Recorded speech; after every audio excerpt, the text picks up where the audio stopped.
and I had the board of the reanimation package of reforms coalition. I'm a member of the board of the Center of Policy and Legal Reform. Today I have the honor of launching this round table addressing the functioning of the Ukrainian parliament during the war, analysis of its activities and ways to improve the legislative process. Our parliament is working in spite of the full-scale aggression on the part of the Russian Federation. I'll be moderating this round table today. We'll hear two presentations. One of them is 160 pages long. It will be presented by my colleagues. It's about the activity of the Parliament of Ukraine at the time of war, reflections on this unique experience, and we are very grateful to the Parliament and to its first Vice Speaker, Alexander Korniyenko, for its endurance, especially during the initial months of the war when we were facing threats to the Parliament and to each individual Parliament member. We don't have too much time, so we have to spend this time efficiently. So let me greet everybody on occasion of the day of our statehood, of the day of memory of Prince Volodymyr. It's kind of symbolic that today we are going to discuss the development of the Ukrainian parliamentarism. Parliament is always the core of democracy, and every nation in Ukraine is to win as a democracy the totalitarian regime that rests upon the Russian ideology. Let me now give the floor over to Alexander Korniyenko. You have 5 minutes now. Thank you, Yulia. I am thankful for the opportunity to participate in this event. Today we mark the Day of Statehood. I greet you all. It's a new holiday, but we've been marking it for 2 years, and so far we're just marking it. We'll be celebrating it after the war.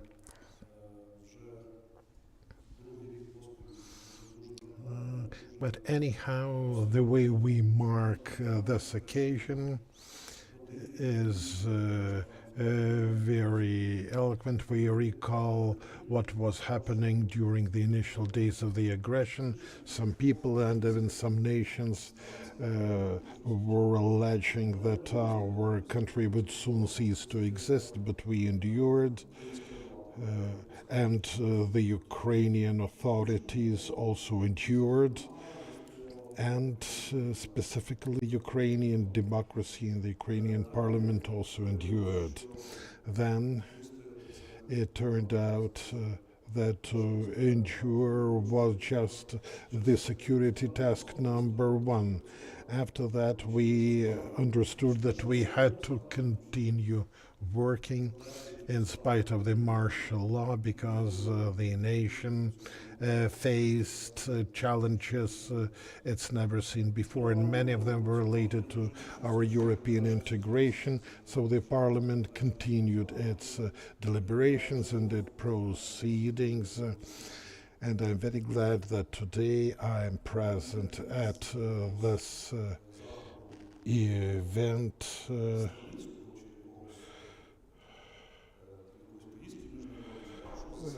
Right after the sitting of our parliament, we had our proceedings today, and we discussed the draft laws, and representatives of different factions took the floor, and we had multiple discussions. But then because of the alert, we had to cut our sitting short. So this is the way we continue working during the war. It's very similar to how we were performing before the war. Some security-related factors are in the way, but the Parliament passed relevant resolutions and decisions, and in this format will be working until the end of the martial law. So we are aware that the Parliament has to work, and it will work, although in view and with account of all the security-related challenges, and I would not underestimate them, because we'll recall how 6 weeks ago the missiles of our adversary were nearing Kyiv, and something hit Rybalski Island. There are some other challenges, but I think we'll address them during the round table. And I want to thank the Rada Next Generation program for this event and for other similar events. We are certainly very grateful for USAID's support to the Ukrainian Parliament and development of democracy. On our way to the integration of the European Union. І, звичайно, пані Юлія, ваші особи. And Yulia, in your person, I want to thank the Center and its teams of experts. It's always good to have a chance to hear some nuances about oneself from the experts. And we are very happy that the Ukrainian civic society during the war remains active and operational. The entire world understands that and recognizes that. The Nobel Prize was given not only to Alexandra Matvichuk and her team, but to the entire civic society of Ukraine. And we, the politicians, will ever remain grateful for the civic society's feedback. Thank you. Thank you, Alexander. Thank you for your sincerity. And let me give the floor now to Mark Erlingstad, Director of the Office of Democracy and Governments with the USAID mission in Ukraine. Our event is held due to generous support of the American people. Via USAID, all views expressed during this round table do not necessarily reflect the official position of USAID or of the US government. Mark, the floor is yours. Deputy Speaker, it's a great honor for me to be here today. And one of the things that we look at as we evaluate the healthiness of any country's democracy is the state of its parliament. And we're here today to confirm what you already know, what you already see. The Rada is continuing to do its very, very important work under remarkably difficult circumstances.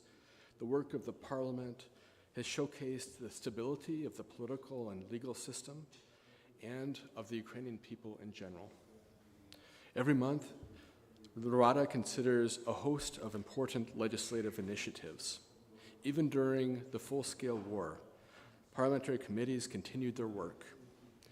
And I think part of the success that you've had is using the lessons that you learned and we all learned during the very challenging COVID-19 environment, some of the techniques, some of the tools to enable remote work have really come to fruition during this war. USAID's support is directed primarily at the development and implementation of parliamentary reform to ensure the formation and development of the Rada as an open, transparent, accountable, and democratic institution. And the reform that you're working on and have exhibited throughout the conflict shows the importance of the institution for Ukraine's democracy and the importance of the institution to the society as a whole. We're also cognizant that while you're fighting this war against a barbaric enemy, you will also be fighting for European integration. It's a very different kind of battlefield, a very different kind of challenge, but it requires the Rada to be working at full capacity. And it's going to be a tremendous undertaking on behalf of the whole society. The experience of organizing the work of the Rada in conditions of full-scale war proves that the preservation of the constitutional model of checks and balances is crucial not only for the functioning of the legal system, but also for ensuring trust in the parliament and the state authorities in general. USAID is proud to continue working with the Rada, and I'm happy to say that we've just received additional resources from our Congress, and will be in consultation with Rada leadership shortly on how we can operationalize that. Dear ladies and gentlemen, thank you for the work that you do. God bless you, and God bless Ukraine. Дякую, thank you, пане Марк. І до Thank you, Mark. And let me now give the floor to Igor Kohut, Director of U.S. Rada Next Generation program. Throughout his professional career, Igor was strengthening parliamentarism, beginning with the Laboratory of Legislative Initiatives. Thank you, Julia. I'm thinking not only about today, but also about tomorrow. However, we cannot always predict our tomorrow, so we are going to work to make our today most efficient. We want our discussion of today also to give some results. I welcome our team, Volodymyr Vengr, Stanislav, Ivasek, Yulia, and all others. We'll be presenting our empirical research, and we want the expert community and the entire citizenship of Ukraine to become aware of the accomplishments and of the challenges of the Ukrainian parliament.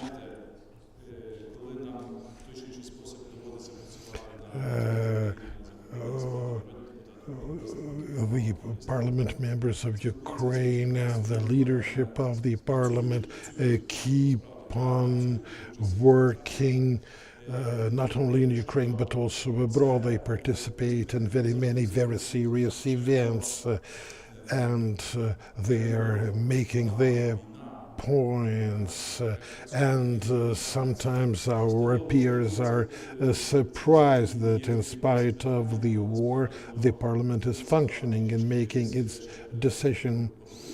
Our paper does not embrace all the aspects, but it certainly puts in order certain important aspects, and that may be important for other authorities of Ukraine.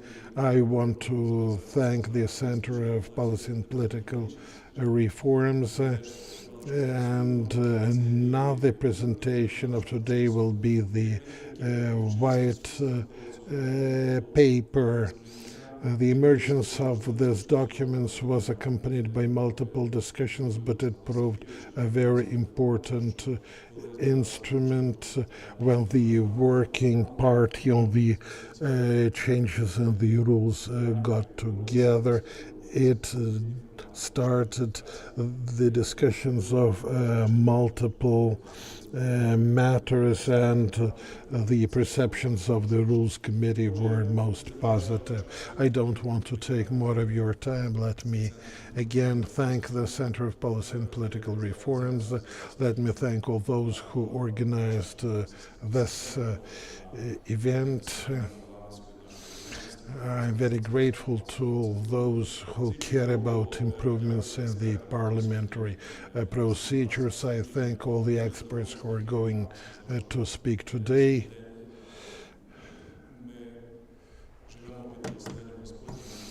And today we also mark the day of Saint Volodymyr, so I want to greet Volodymyr Wenger and all other Volodymyrs in this audience. And may this day inspire all Volodymyrs who are present here, and we shall continue our work and our discussions and the entire public discourse about parliamentary democracy in Ukraine. Thank you.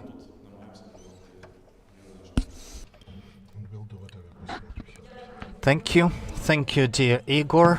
As you said, we'll proceed to the contentful part of our engagement today. We have two profound surveys to consider. The first one is a parliament during the war, and I will ask the key experts who were part of this survey production. Vladimir Wenger, the executive director of the Center of Law Studies, Kyiv-Mohyla Business Academy, USA Trada Next Generation, and Stanislav Ivasik, legal advisor, USA Trada Next Generation, to present the key provisions of this survey.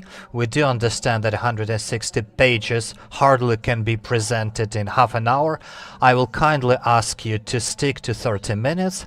Just stick to key points and leave some time for discussion with the colleagues, for those who are physically present today and for those who are working with us online. So Vladimir Wenger, floor is yours. Thank you very much. I do hope you can see and hear me. The presentation will be launched and my clicker will operate. Perfect.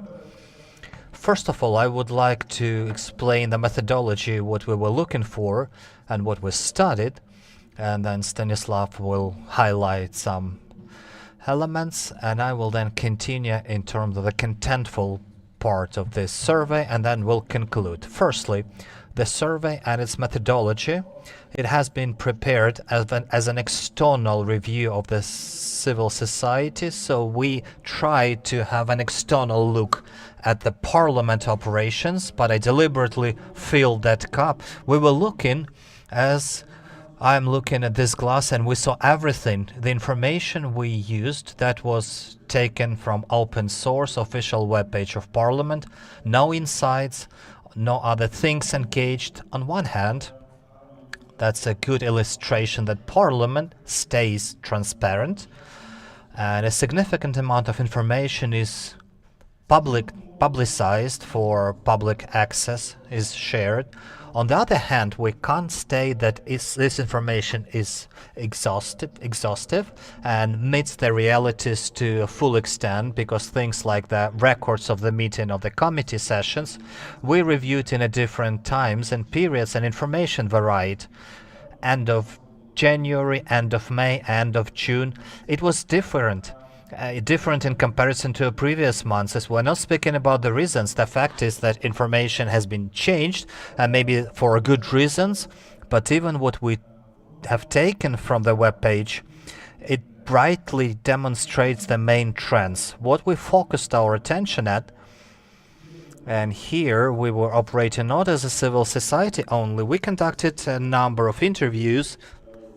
Not all the participants of interviews agreed to be publicly named, but Alexander, you were one of those. Thank you for agreeing to meet. We spoke to the head of committees, to the members of Parliament, and as a result we focused at the most critical aspects of legal process, and we tried to present that from a positive standpoint. we presented not only methodological approaches to the official statistics and materials taken from official webpage, but we tried to deep dive in a contentful element of some decisions made, and we will explain that later. In order to draw attention further on, I would like to pass the floor to Stanislav, and then I will proceed. Thank you for this opportunity. My clicker is working as well. So some numerical indicators representing parliamentary engagement on a given period. If we follow the analogy of the glass of war, we will get to the chemistry of this war. First of all, this slide presents the number of days which Parliament had in a surveyed period of time. Worth mentioning that there is a peculiarity of the Parliament operation during the war. Parliament operates in a way of single plenary day when the break is announced by the head of the Parliament, and the way and time and the way of voting may be decided by the head of the Parliament or first deputy who is acting as the head of the Parliament. As you can see, the majority of sessions were conducted in July. The less, that was February, and logically we started our survey from the 24th of February. Overall, during this entire period, there were 58 plenary days, plenary sessions. To compare with a pre-war period of time, there were 94 of plenary sessions. But again, we have to consider that before the war, there were sessions conducted in a normal regime, so there were plenary weeks. There were weeks of engaging the communities and post-plenary sessions. So even if it looks like it's twice more, but actually the number of issues considered is not much different. We also would like to bring to your attention the information on committees sessions of the Rada. The majority of sessions were conducted by the Foreign Policy Committee, Economic Development, and Admin Committee. The next slide, this is a number of hearings in the committees. Why did we collect this data? Hearing is the mechanism for Parliament control and oversight. On the other hand, that's the mechanism to engage the stakeholders.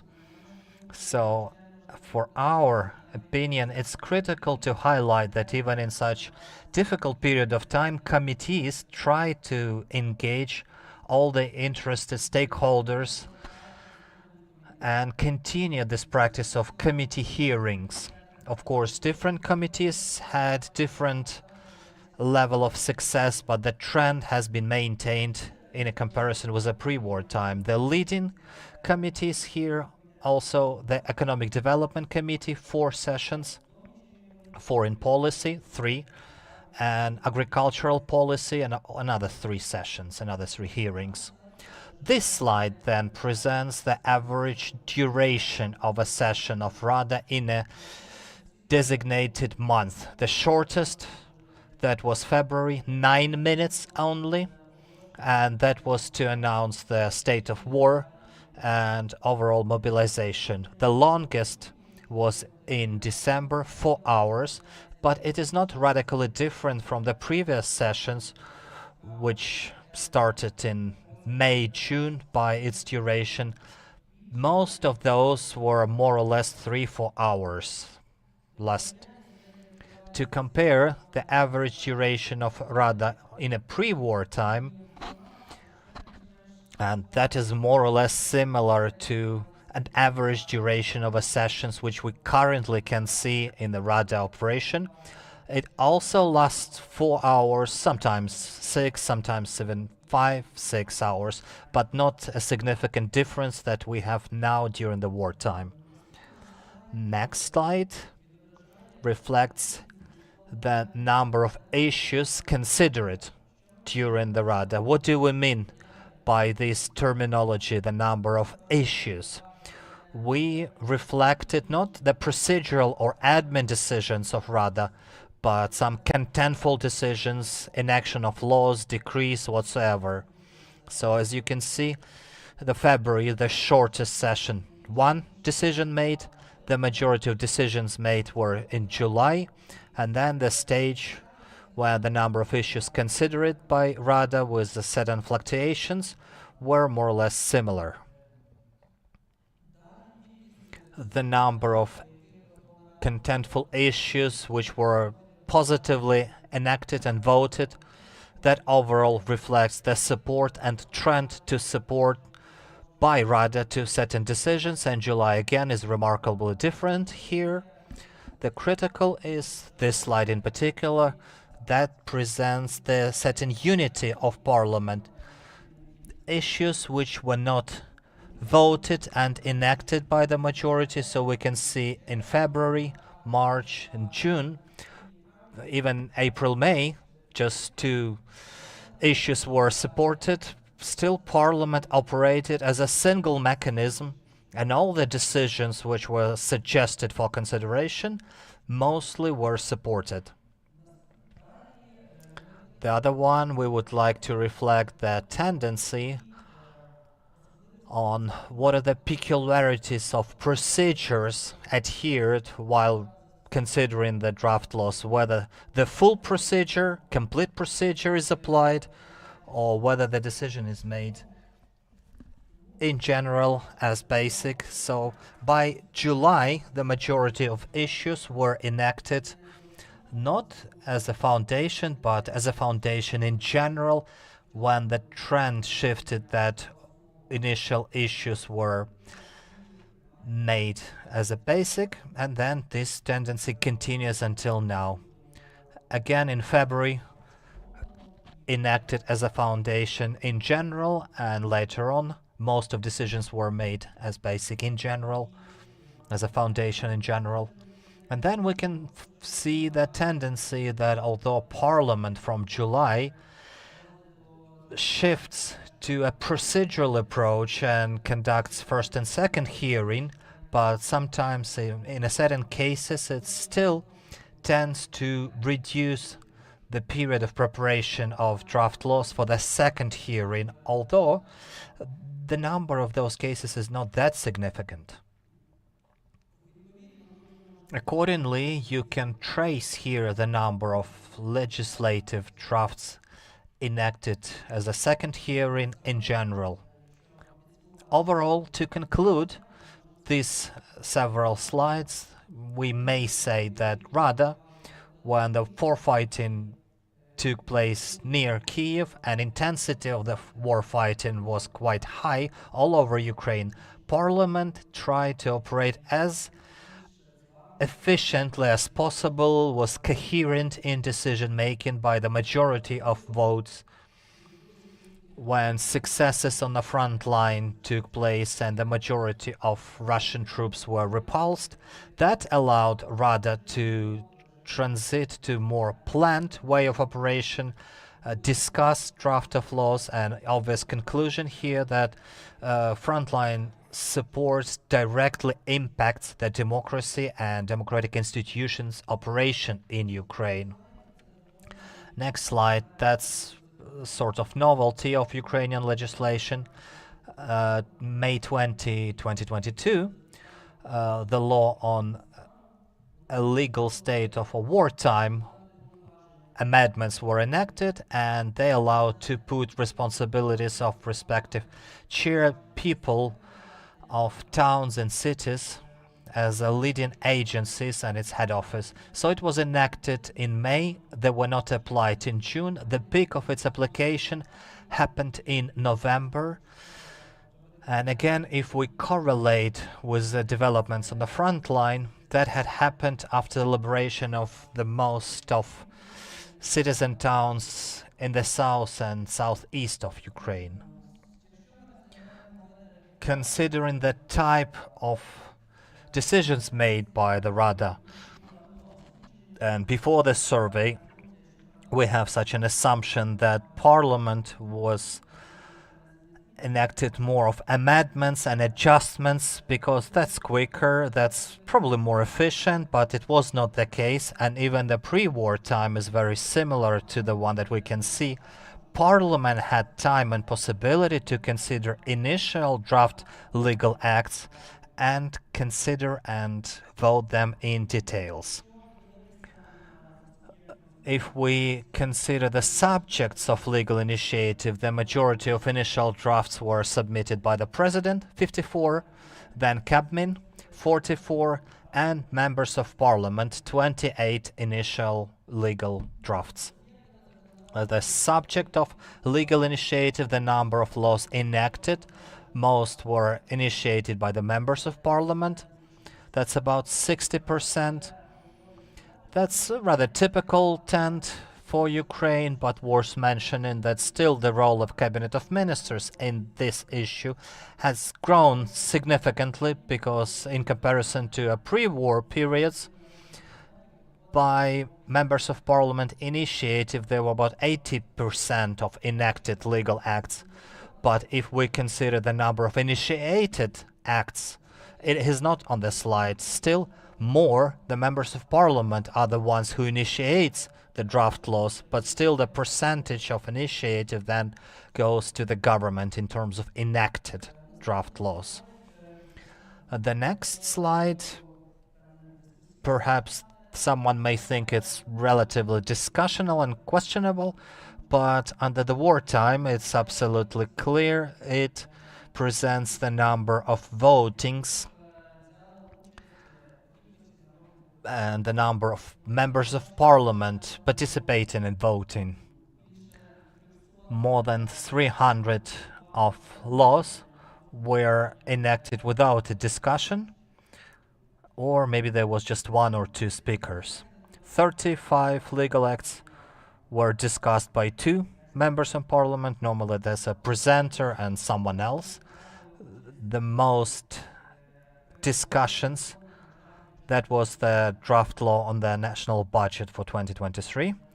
The majority of discussions. I probably will stop here and pass the floor to Vladimir.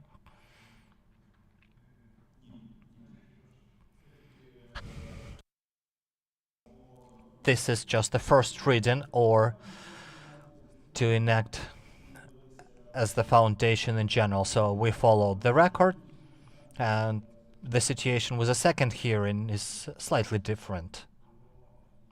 It's when the chairperson just reads, and also the presenter, someone who explains the provisions of the law. That's the first hearing. Well, in reality, the survey requires much more time than we have now, more than 200 pages, different approaches, and we're finalizing it till the very last moment because we still had data received during June and partially July time, and we will share all that. This is an interesting diagram, the number of votes for enacted laws in terms of the subject of legal initiative. And we made a non-standard step here. You can see the first block, first column. These are the votes from 226 to 245 and so forth. And you can see that in reality the diagram of voting, for instance, for governmentally initiated laws is shifted to the right. It's a dark blue here in comparison to the yellow diagram. Those are legal initiatives and presidential drafts which became laws. This altitude is even more right. So we can demonstrate which draft laws brought the session hall to unity. In terms of voting and the numbers of votes in different spheres of regulation, you can have a look and analyze which areas, in fact, were the most unifying for the participants in terms of the number of votes.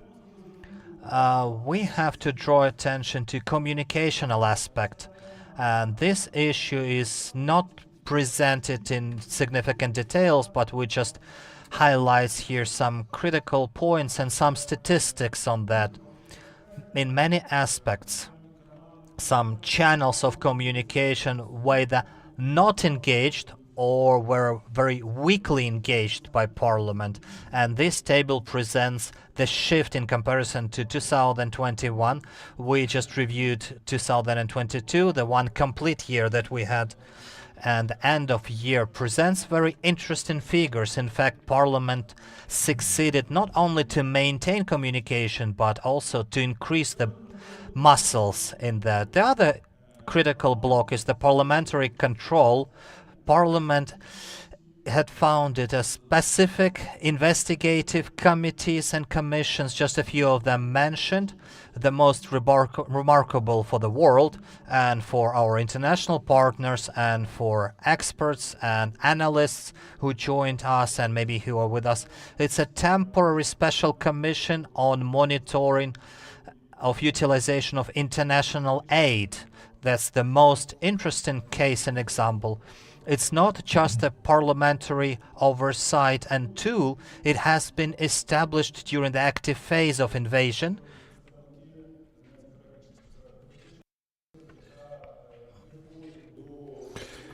It was headed by representatives of the political force that was not represented in the government. We can call them opposition or not the opposition, but it was the political force that did not take part in the forming of the government. And yet another aspect has to do with the statistic of the operation of the committees. The number of draft laws considered before the beginning of the full-scale war, some committees were not too active. With the exception of the Budget Committee or the Legal Policy Committee, some committees were lagging behind or not on time.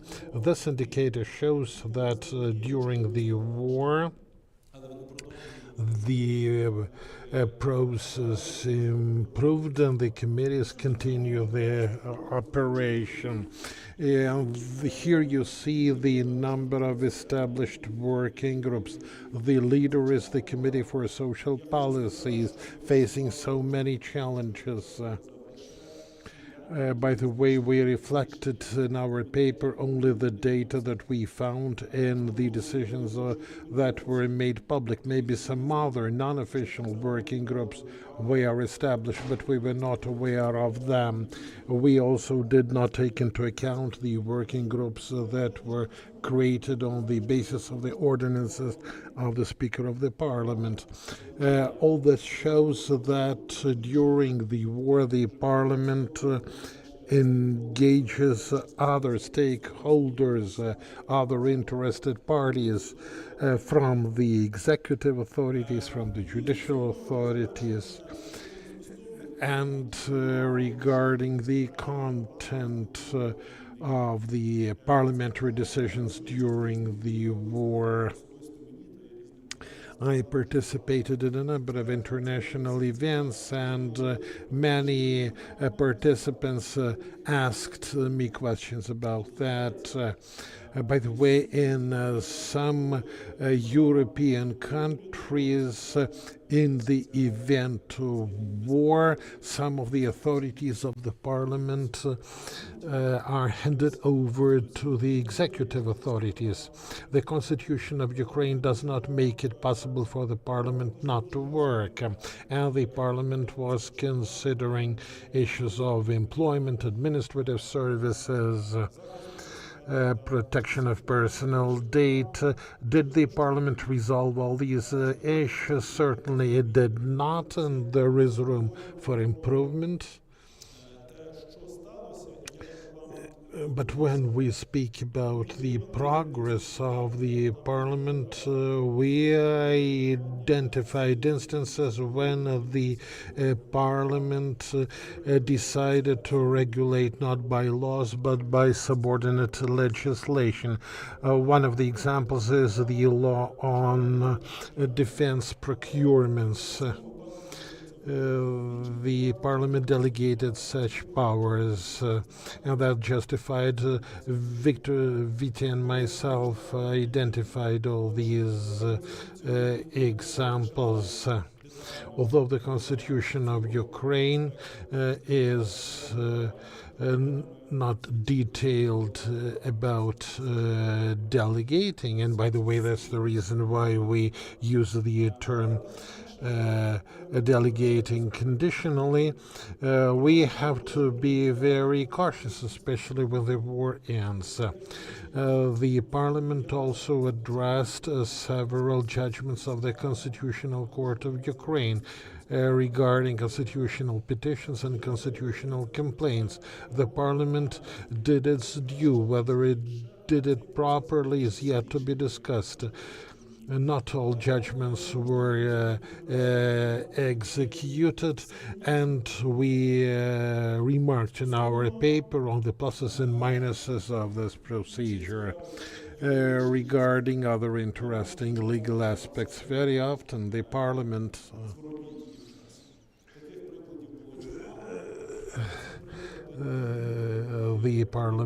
addressed retroactive matters. The Constitution does not provide for it, but we can understand the expediency of such approach during the full-scale war, although certainly this procedure should be addressed in greater detail. Yes, in terms of statistics, it is possible to get away from a very concrete analysis for the sake of a more general picture, but we should, in this particular aspect, always go case by case. Other important things that we have identified and remarked on in our paper, for example, the way the Parliament took into consideration the opinion of the legal experts prior to the second reading of the laws. We did not analyze all draft laws that have become laws during the war. We analyzed only those that received most of the vote during the floor hearing, and we considered such aspect as constitutionality. We found a number of examples when not all opinions and conclusions of the legal department were taken into account. We are not saying that all the reservations should have been taken into account 100%, but some of them really were not considered fully. As regards other matters that have to do with the legislation, not only delegating of the authorities, but also the legal techniques, we should say that some laws were amended not by separate laws. I refer to the budget code or the legislation on the status of judges. We looked at the dates. No questions regarding what took place before March, April, or May, and in each specific case one can find a proper explanation. While as regards some laws that were passed in the fall, and some of them were processed by the committees for quite some time, we can ask why the Parliament decided to take a different path, although certainly there were certain feasibility issues at stake. And in our paper, we decided not to make any assessments, positive or negative. The very fact of the paper means that the Parliament functioned in spite of the war. We did not make any critical reservations, even where they were feasible. Our paper is more empirical. It's about tendencies, about stats, about other things, and they are certainly to urge the Parliament to do some internal work at the committees and within the staff. maybe this process is already underway, and this is certainly what the Parliament would benefit from. We think that these materials could become the basis for further scholarly research, and I think that we shall engage some of the academics who are present here or with us online to continue explorations in this area, and the civic society will certainly have more opportunities to monitor the Parliament's progress. Our paper also positive in the official data on the Parliament site makes it possible to do insightful research. Now I want to thank our entire team. We were 5 on the team, although some others also participated. I want to thank Ms. Doroshenko for her titanic work on the text. I thank Stanislav Vasik, Yulia Kirichenko, who was the principal inspiring factor. And I thank Maxim Bondar, who was in charge of collecting all information and putting it together. So thanks, everybody. It's more than 200 pages, mind, and certainly we did not cover everything in this presentation, but we assure that more discussions about the paper will follow. I'm ready to take any questions. Thank you, Volodymyr. Thank you, Stanislav. As the moderator, I thank you for squeezing your presentation into the allotted 30 minutes. Now we can continue with discussions, and the first floor goes to the first Vice Speaker of the Parliament, Alexander Kornienko. Thanks, Volodymyr. Very insightful presentation. With emphasis on a number of important dimensions and parameters, both horizontal and vertical. It was very interesting to hear from you about more support of the presidential initiatives. But in 65%, this is about extension of the martial law. As for the delegation of powers to the local authorities, it's also approximately 70% of what the president has submitted. So I think that the third axis, that of sectorality, could come in handy. And it's also important to understand that over this time, the government was most supportive.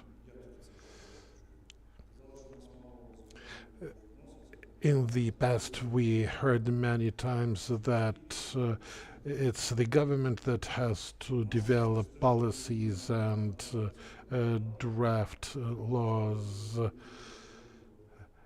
But in our country, the situation sometimes gets chaotic because every parliament member is entitled to submit his or her own draft. That's why very many drafts are occasionally submitted. Some of them are of purely PR nature. And this is a feature that one has to understand. Beginning with the middle of 2020,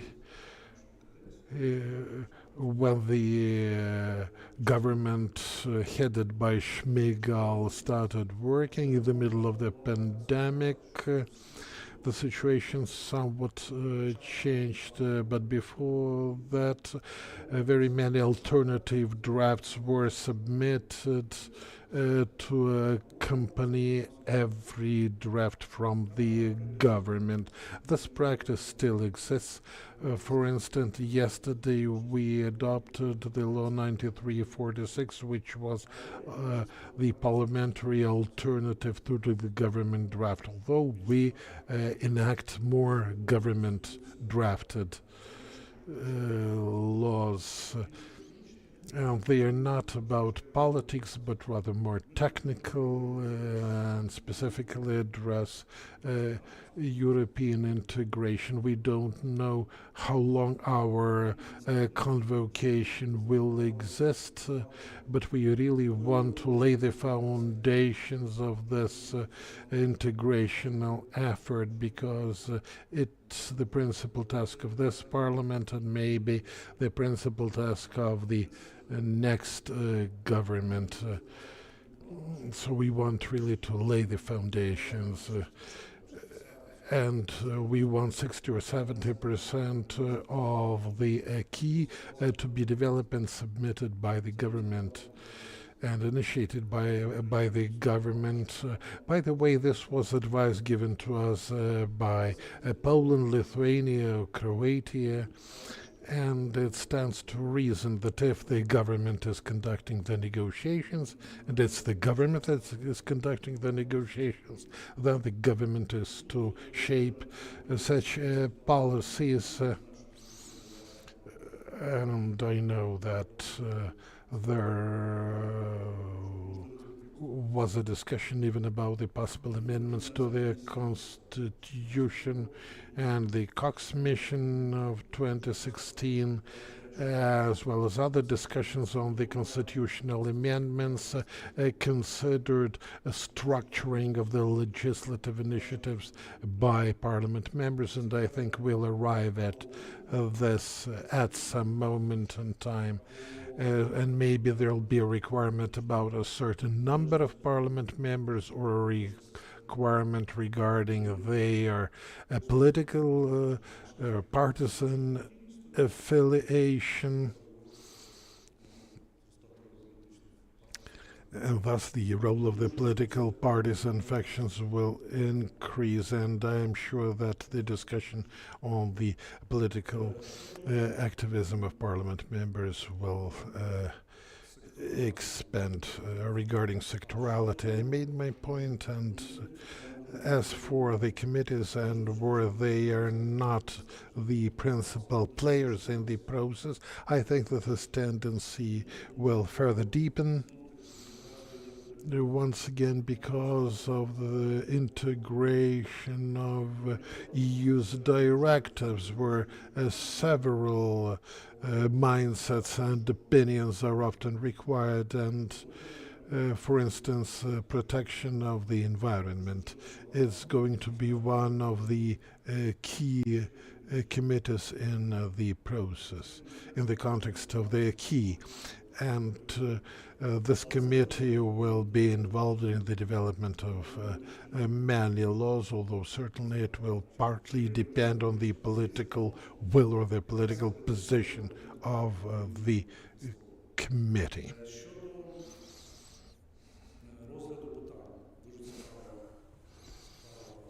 As regards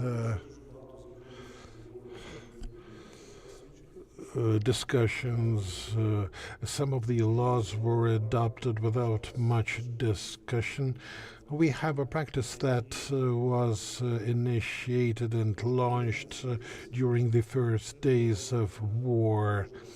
It's about closed online meetings, and thus from 10 to 40% of all drafts come to get approved without discussion because of the productivity of the committee proceedings. And it's a very interesting parameter for your future research. You will see how committees often return to considering certain drafts in order to change something, to amend something, to modify something, to take into account the views of most members of the parliament for a more productive vote during the war. And I think that the rules will also have to change regarding the right to take the for example, each parliament member can submit 10 draft amendments, but he or she will say that I'd rather take the floor for 10 minutes.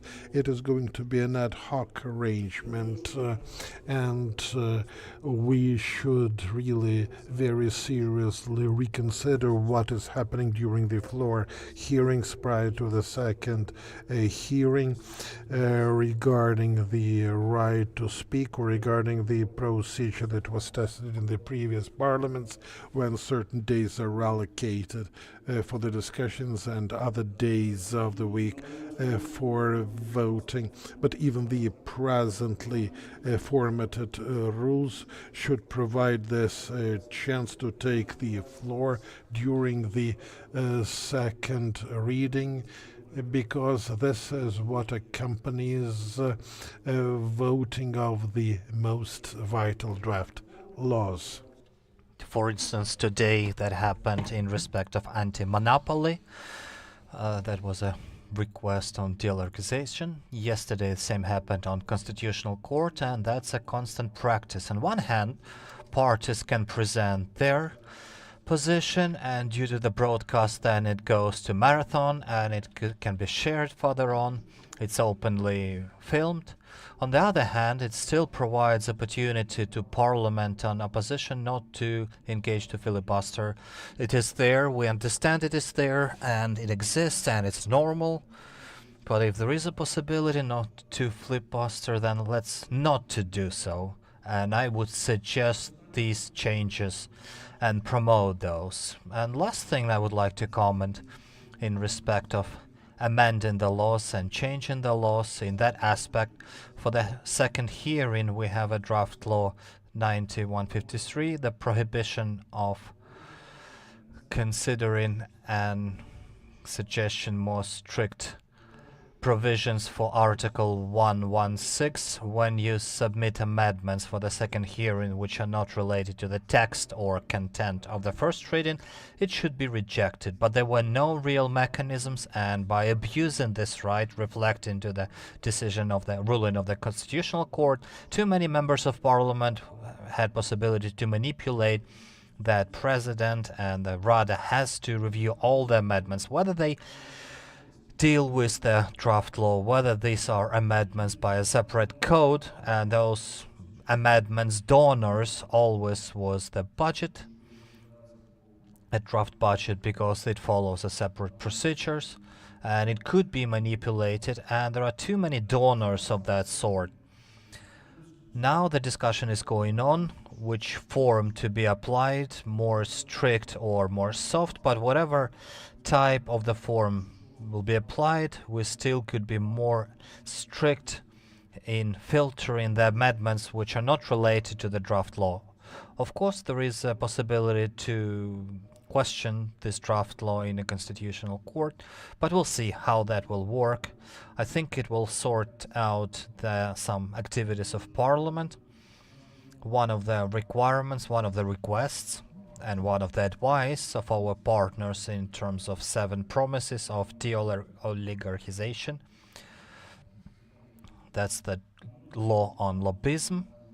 And by regulating a lobbying base, we have to close the space for technical lobbyism, and maybe submitting amendments and changes to this draft law. That would be a first joy of lobbyer. And when you utilize the Committee of Sports, for instance, and you would like to regulate some smoking market, of course it's clear for whose interest it all takes place. So I agree that we have to draw attention to that, and we will draw our attention to that.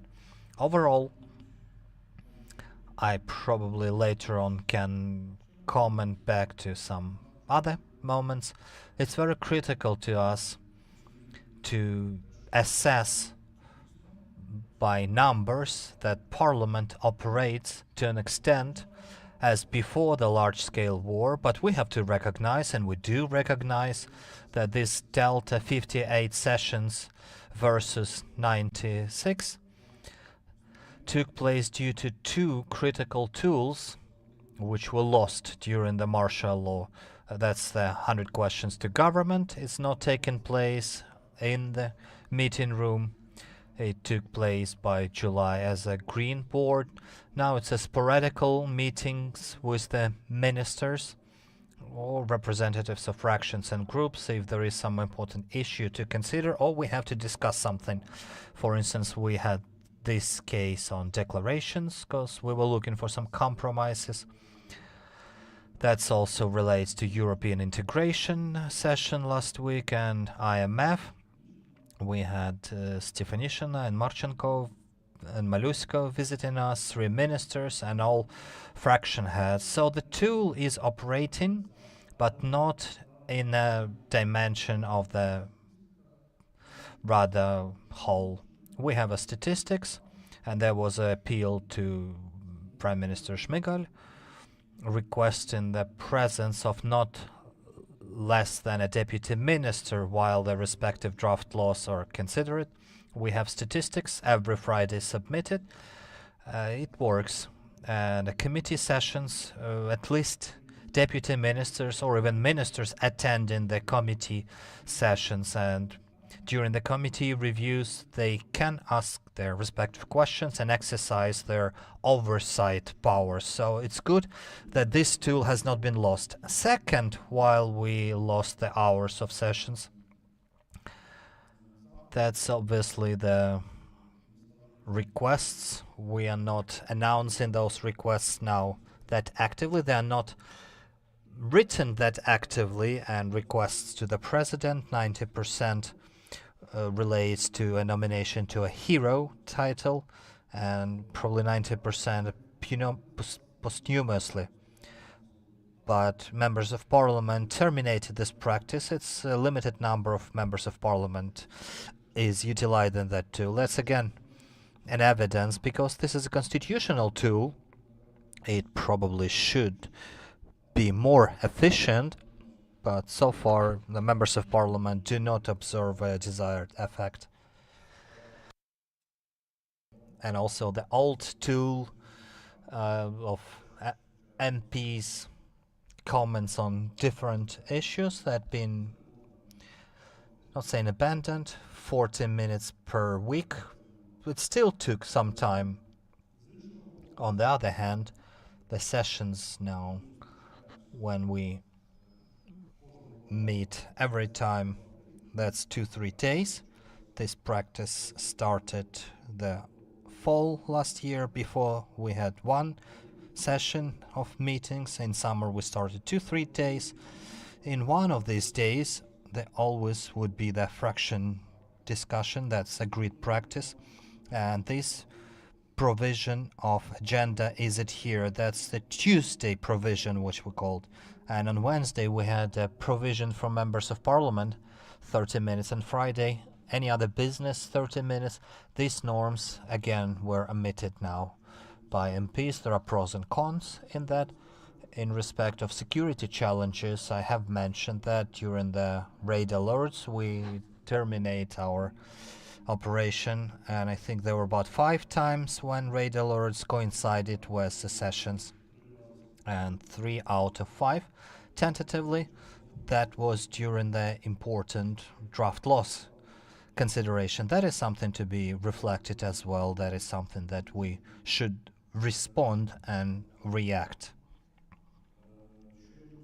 In respect of information on the web page, so far it's impartial, closed information on the content and the composition of Rada. That's the security requirement, as we see with the Rada office, based on special services notification. Obviously it's all in Wikipedia,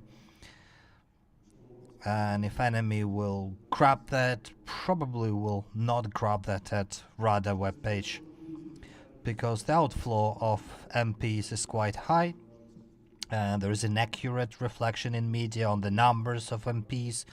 Maybe the MP counter should be installed, and 402, 401, 405. Of course, it's a parliamentary office joke, but this factor has to be analyzed whether it is in the survey, but that's the composition of the Rada. This is a first Rada when we do not have about 10% of MPs. That is to be reflected that it affects some committees' engagement, less people, and probably they have challenges with quorum. Zoom may help, and Zoom may balance that challenge, and we continue possibility of operating in Zoom by the end of the martial law. And yesterday we extended the martial law for more than 29th of October by the end of this formal parliamentary period of operation, but it all affects. On the other hand, in terms of public expectations, Parliament is more cost-effective because we already saved some significant money for MP salaries, for respective aides and assistants. So there is a positives for society. Two more aspects that we draw attention, and mainly that's opposition. That's parliamentary diplomacy and possibility of exercising this diplomacy and highlighting that. And we were looking for different formats for highlights, and the law and media helped us jointly with European partners. That's the transmission of recorded sessions. And as a member of all these records, I can confirm that 99.9 it's free of interference. Maybe some adjustment may cause some muted microphone and MP saying something, so this is cut off. But all the contentful part is still there. There is no point to waste time. Every MP can record his or her speech on a telephone, and then it would be a media dissatisfaction. But despite those records, we lost the tool of briefings in TV channel Rada, and outside of session hall, this is what we still hold, the Rada diary. It is represented by all the groups and fractions. It's balanced representation. The voice of Ukraine is still there. We had quite a tough negotiations with partners in terms of future, but we still have this printed media, as far as this is a requirement to de-government everything as possible, and Parliament is the one that is not fully agreed. In terms of social media, that's great statistics demonstrating that Parliament is interesting not only for those who are watching TV and read newspapers, but those who surf in internet, youth, those who are abroad, those who do not have access to TV channels, national TV channels. And in terms of parliamentary diplomacy, we have our indicators raising in comparison to before the war.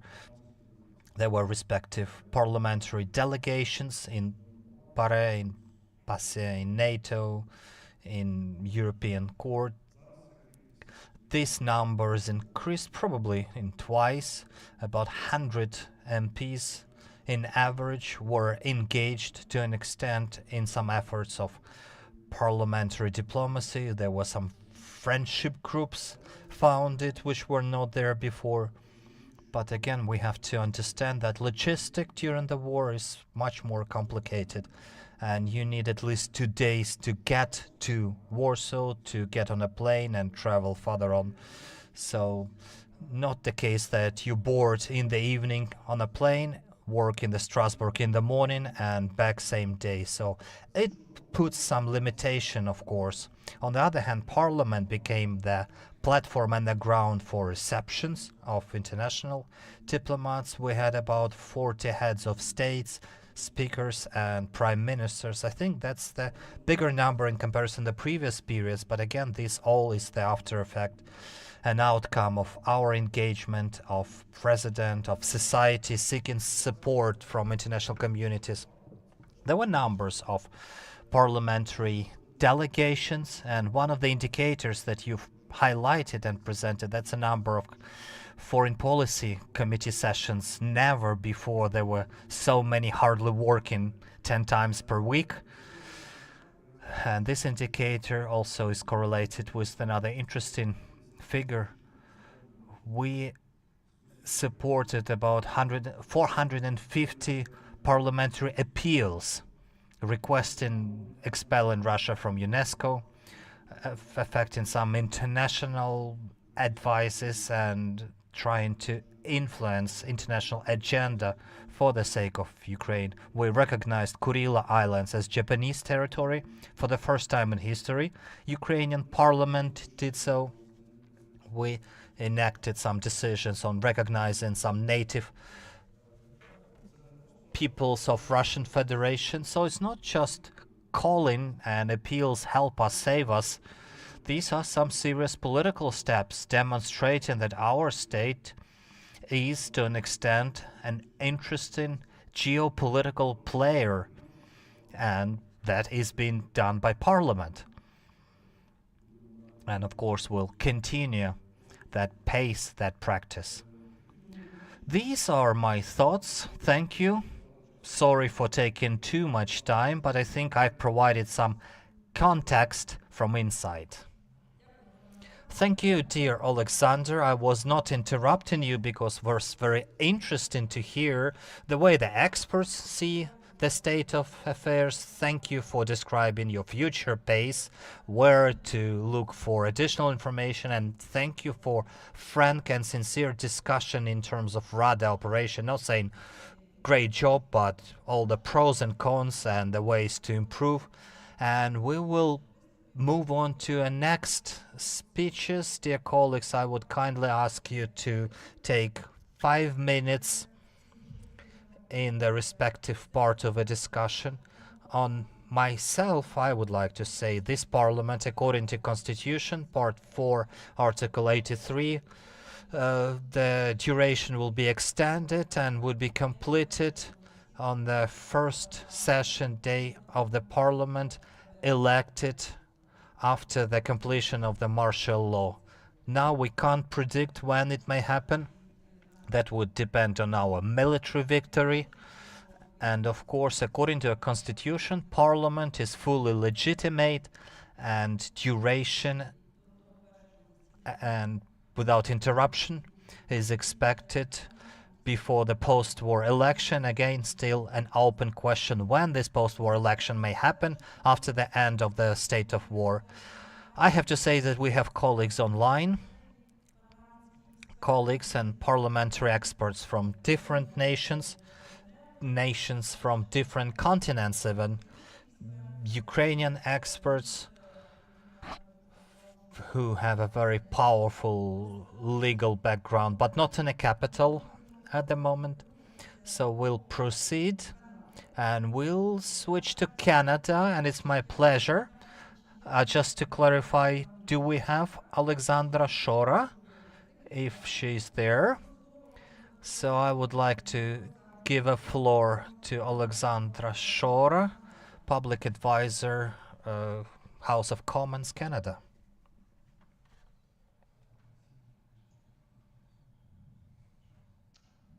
Good morning. Good morning. Доброго ранку. If you can see me here,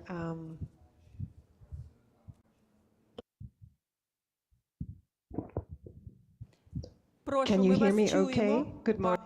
Yes, we can hear you. Good morning, and it's late afternoon here in Kiev. Yes, good afternoon. First of all, I wanted to thank you for the opportunity to be a witness to this very important discussion. I have to, many congratulations on the study, and I look forward to reading it when it becomes available to everyone. I should say that it was an amazing surprise to receive the correspondence earlier this week to attend this session.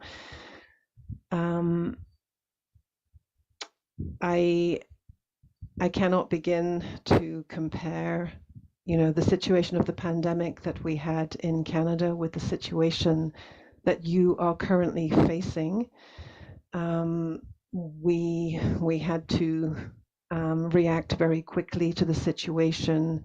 There was a hybrid House of Commons that it was established remarkably quickly. Our technology teams moved forward incredibly quickly to make sure that we could still move forward with the legislative process. Electronic voting was initiated, which was quite a milestone for the Canadian House of Commons. There have been some technological challenges, but they are resolved on an ongoing basis. I'm sorry, I'm jumping around a little bit. I wasn't. I'm so completely overwhelmed to be able to be at this event. I think in common with what was said before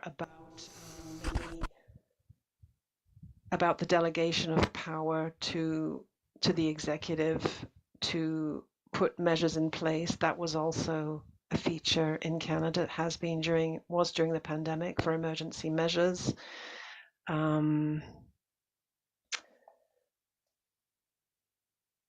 Most of the early legislation focused very much on the pandemic, getting financial assistance to people who were in need of that, putting in mandates relating to COVID vaccines.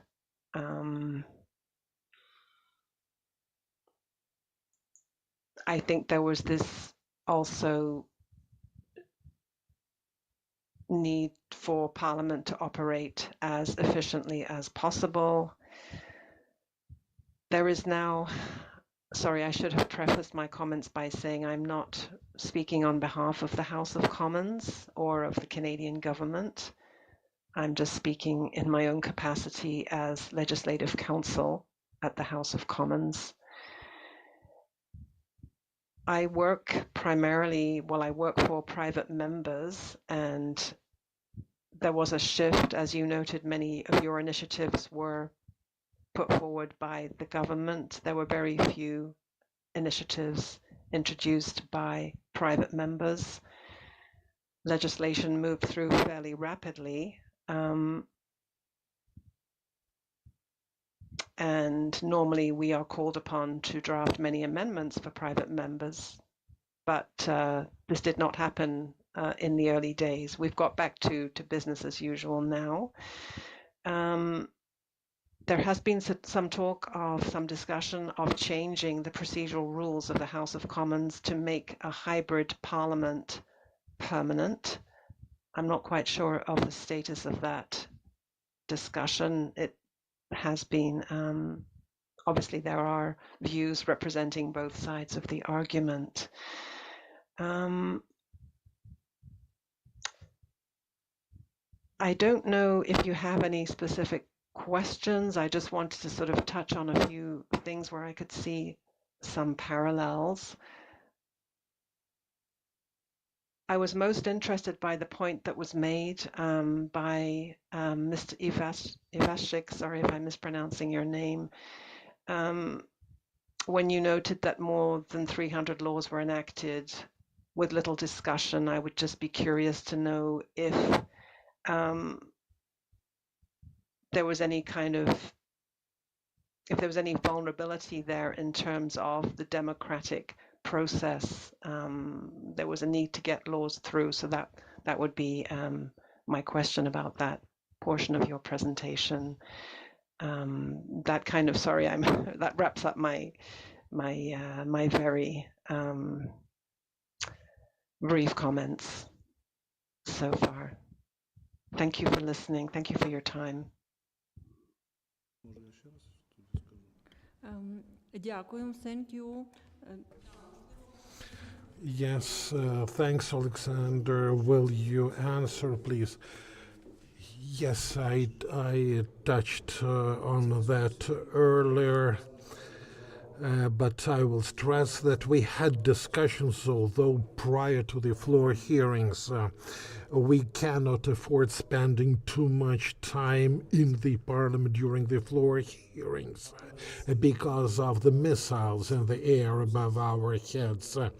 But when the parliament members work in committees in a decentralized manner, they do all the discussions, including discussions related to review, especially when some new amendments drafted by the opposition are submitted. We always consider the view of the minority, and the discussions do occur, but within the committees or within working groups. One of our committees create working groups all the time. It's the social policy committee. The leader of one of the parties is there on that committee, and they create very many working groups involving and engaging multiple experts, because it's about allocations of money. So I would not say that there was any threat to democracy. We are just using alternative formats. Well, thank you, Alexander. It's interesting to observe how the parliament is reformatting its procedures. And now from Canada we move back to Ukraine, and we have another online speaker. I give the floor to Professor Serhiy Riznik, Vice Rector for Scholarly and Pedagogical Work at Ivan Franko National University of Lviv. Serhiy, you have 5 minutes. Oh, thank you very much, Yulia, dear colleagues. I am very grateful to you for having organized such an interesting discussion. I thank Volodymyr Venher for the work and he and his team did. I thank Yulia Kirichenko for supporting such initiatives. I drew several conclusions for myself. In fact, this paper provides much empirical data that are significant in short-term and long-term perspectives. We don't know when the war will end. Although we lay our hopes on quick victories, so it's important to understand how to improve the work of the parliament now, as well as how to improve it after the war. And although now we have to address the urgent matters, we also have to look into the future, into how we all shall be working after our victory. I will tell you what I'm most interested in as a scholar: constitutionality of parliament acts. Volodymyr provided us these stats on how the parliament executes the judgments of the Constitutional Court. He also spoke about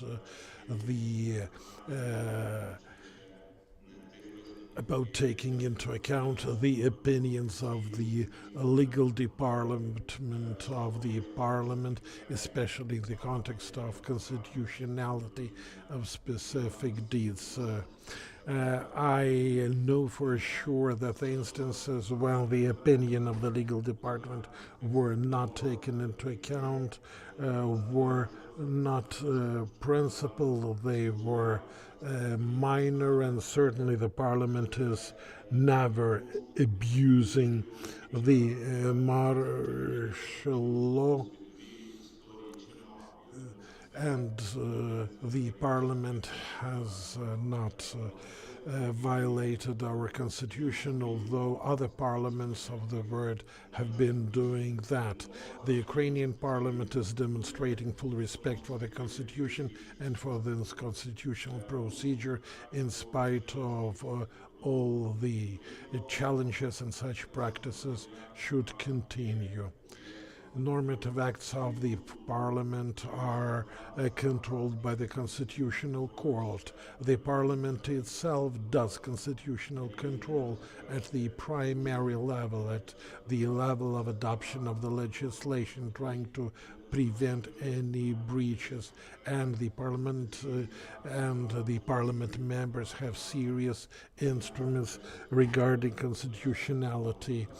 Well, we know that 45 parliament members can petition the constitutional court, and during the war there was not a single such instance until March of this year.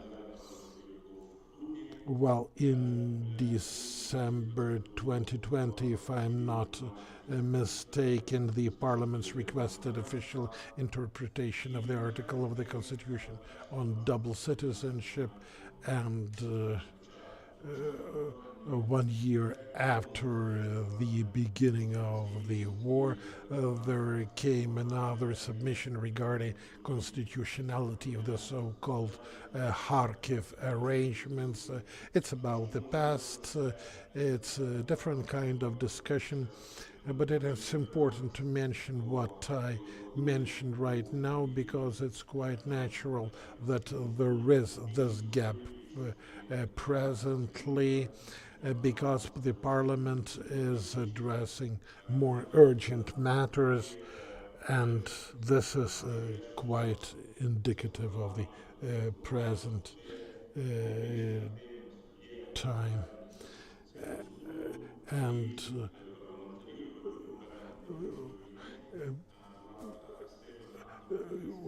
we remember that before the war it was the anti-Ukrainian opposition that was most actively bombarding the constitutional court with all kind of submissions, but the fact that this party ceased or discontinued its activities because of the relevant decision of the parliament means that the parliament members follow the course of the leadership of the state and are very wise regarding exercising their authority to petition the Constitutional Court.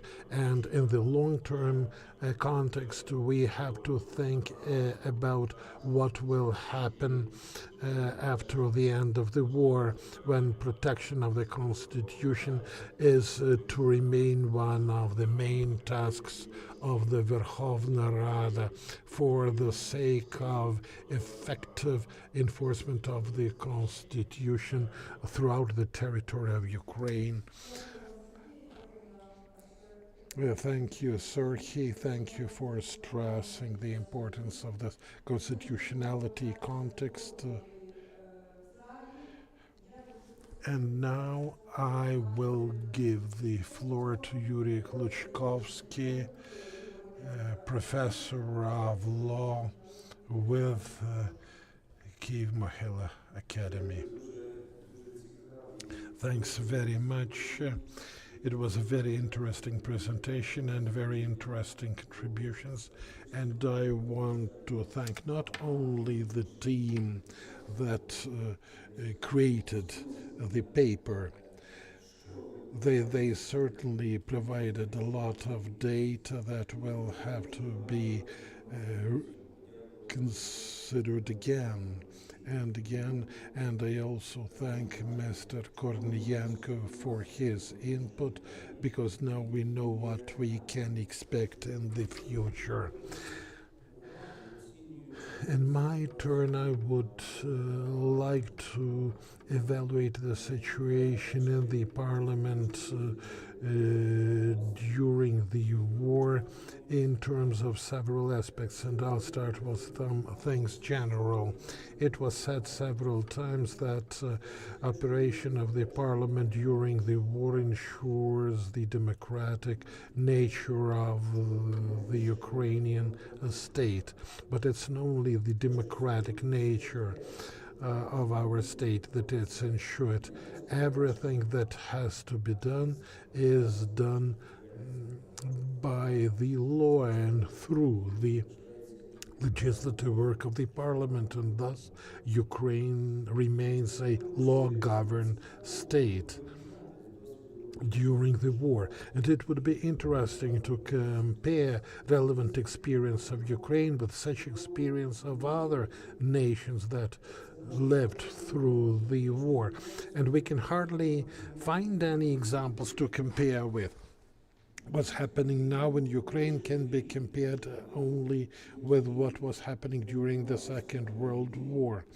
Back then in Europe there were only two states where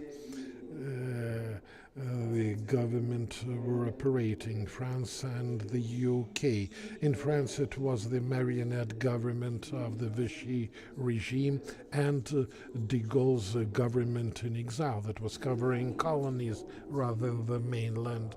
The UK had its parliament and its government working for scale, but not a square centimeter of the British territory was occupied, and there was no combat activity near London. So the example of Ukraine is really unprecedented.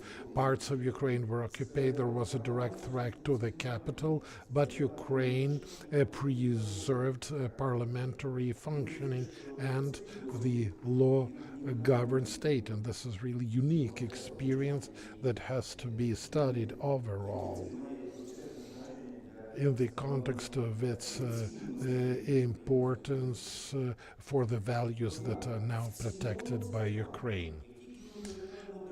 But as soon as we get to details, questions arise. And one of them was already touched upon by Professor Riesling, constitutionality. And I want to draw your attention to one specific feature of our legal system, or of our legislative system.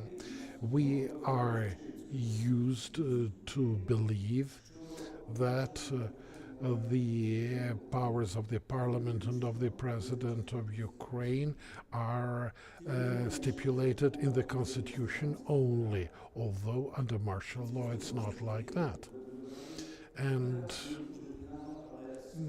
this follows, or this entails from Article 64 of the Constitution, which provides for some abridgments by law. If the war is underway, if we read attentively the text of the martial law legislation that was adapted to our needs during this war, we'll see that very many powers of the president and of the parliament are not envisaged in the constitution, but they are necessary under martial law. So the role of the law on martial law in the legal system of Ukraine is very specific. It is a sort of a supplement to the constitution. In case of the war, there is no need to put all these details into the text of the Constitution. It's enough to mention in the Constitution that such enlargement of powers is possible by law. And I think that the Parliament is yet to fully evaluate this opportunity. Many amendments were made and they were very feasible and much needed, but the language sometimes creates problems because of the possible collisions and gaps. I'll mention a few. Alexander Kornienko mentioned regulation of local government. during the war and after the war. So if we attentively read the text of the law, the martial law, we'll see that very many practical questions do not get their answers. Kherson Regional Council, does it exist or not? You say it exists. Where? But who extended its powers after deoccupation? The council did not operate for quite some time, and in fact there were grounds to discontinue its authorities. While in the law, all the martial law, it is clearly indicated that the parliament, on submission of the president, is to make relevant decisions, but this was not done. The parliament often handed powers of the local governments to the military administrations of territorial communities. Hence, my question, from what authorities the powers were delegated at the occupied territories? Who discontinued the existence of such authorities during the war? The mayors of occupied cities really did not know what to do. The mayor of Kherson tried to perform his functions until he was arrested by the Russians, and we still don't know where he physically is. And it is really not clear what to do with the bodies of local government in the occupied territories. We don't know where their deputies are, whether those councils really exist, and what kind of function they are performing. Maybe they are collaborating with the enemy. Military administrations were created, but they will function only for 30 days after the end of the martial law. And a second part of challenges related to the budget, that's another example of the fact when some responsibilities to be exercised by elective authorities were transferred to executive. While we spoke about redistribution of the budget, that was explainable. State of war requires quick and agile decisions, and execution requires agile decisions. But when budgets were allowed to be planned and enacted for the whole year, for upcoming year, that caused the questions, because the law on martial law envisages that the local authorities operates according to a constitution, and operating the budget and planning the budget, that's the parliament authority by the constitution. So we ended up in a situation when in such a safe area, safe oblast like Lviv, Volyn, Ternopil, oblast budgets for 23 were endorsed by military administrations. Sorry? Let it be so, and even lower level district ones, and Kharkiv, Kirovograd, Dnipropetrovsk oblast radas were voting for budgets. Strangely enough, where the bombs were falling, that's where Rada voting, and elsewhere that was the military administration. So that's the chaos. It's not regulated, and it should be regulated. And now a bit less pleasantries. Today a lot has been mentioned about peculiarities of Rada, about some procedural peculiarities.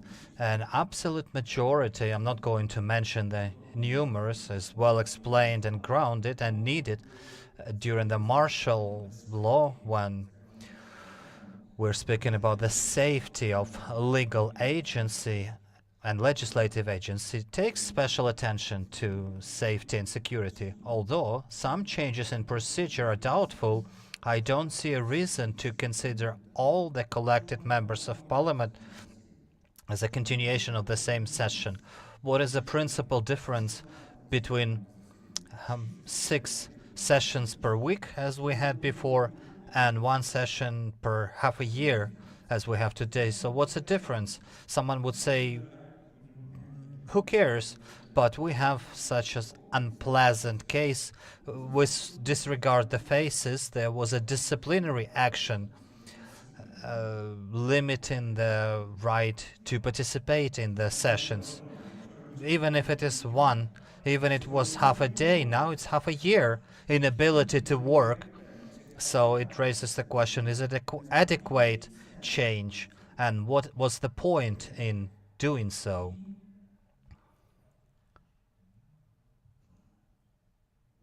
Well, I'm going to conclude. Last thing to mention among those perspectives that Alexander Kornienko has highlighted, one perspective concerns me. I don't know, I do have some experience of working in Rada, 15 years of member of parliament, and I'm well aware what is a legislative work of member of parliament. In comparison to my times, and I'm not MP for 12 years now, the role of Ukrainian MP as a representative of the society, as Article 1 of the law on the member of parliament says, has been degraded radically.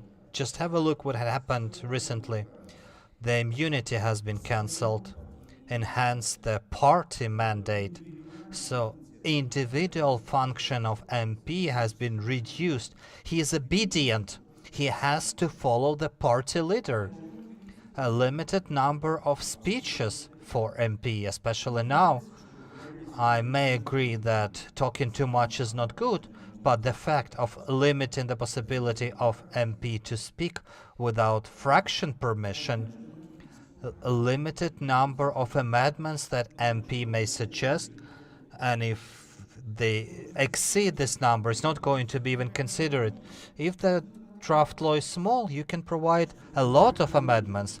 If the draft law is big, then less amendments. It's written in the agenda of Rada. And it is suggested now to refuse from individual legislative initiative of MPs. So it leads to a question. What then is the function for individual member of parliament in a legislative process? Why do we keep MPs? Let's do a revolutionary reform and following the election based on party foundations. We would bring 6 or 7 party leaders. Each of those would receive so many votes that the party would receive mandates. They would have some auxiliary office to support them, but with far less salaries that we pay to maintain the members of parliament. Maybe we don't need 450 MPs. They are unnecessary. So we have to think thoroughly. Do we need a party teams in the parliament, or do we need MPs? Each of those would represent the people of Ukraine.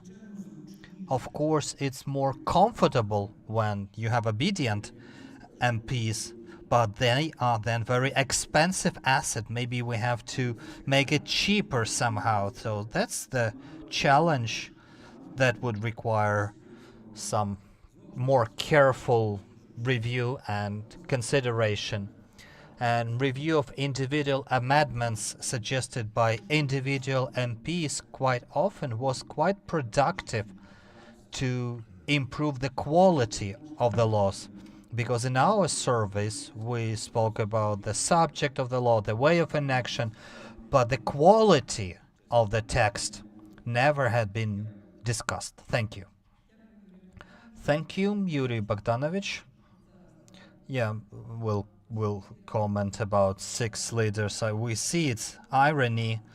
Dear participants, please don't see that as a proposal. We still have 3 speakers for this panel, but it should be a coffee break. I don't see a fear on your faces to continue. Let's then conclude this panel. I think we all look fresh and sound.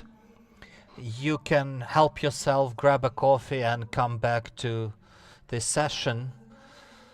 So with your silent agreement, we're grateful to Alexander been with us the entire panel and ready to respond all the questions and comments, and I would like to give a floor to Alexander to provide his feedback. Thank you, dear Yuri. You have my best respects from those times when I was an average citizen, not a politician, and I followed your political efforts. And you were working in a domain in parliament which I was doing from a different side, elective legislation. I don't have immediate responses at the moment. That's probably a mindset discussion, and there is a practice in some European nations in not saying limiting but affecting the legislative initiative in a different ways. We definitely have an issue, let's recognize, that's illegal spam.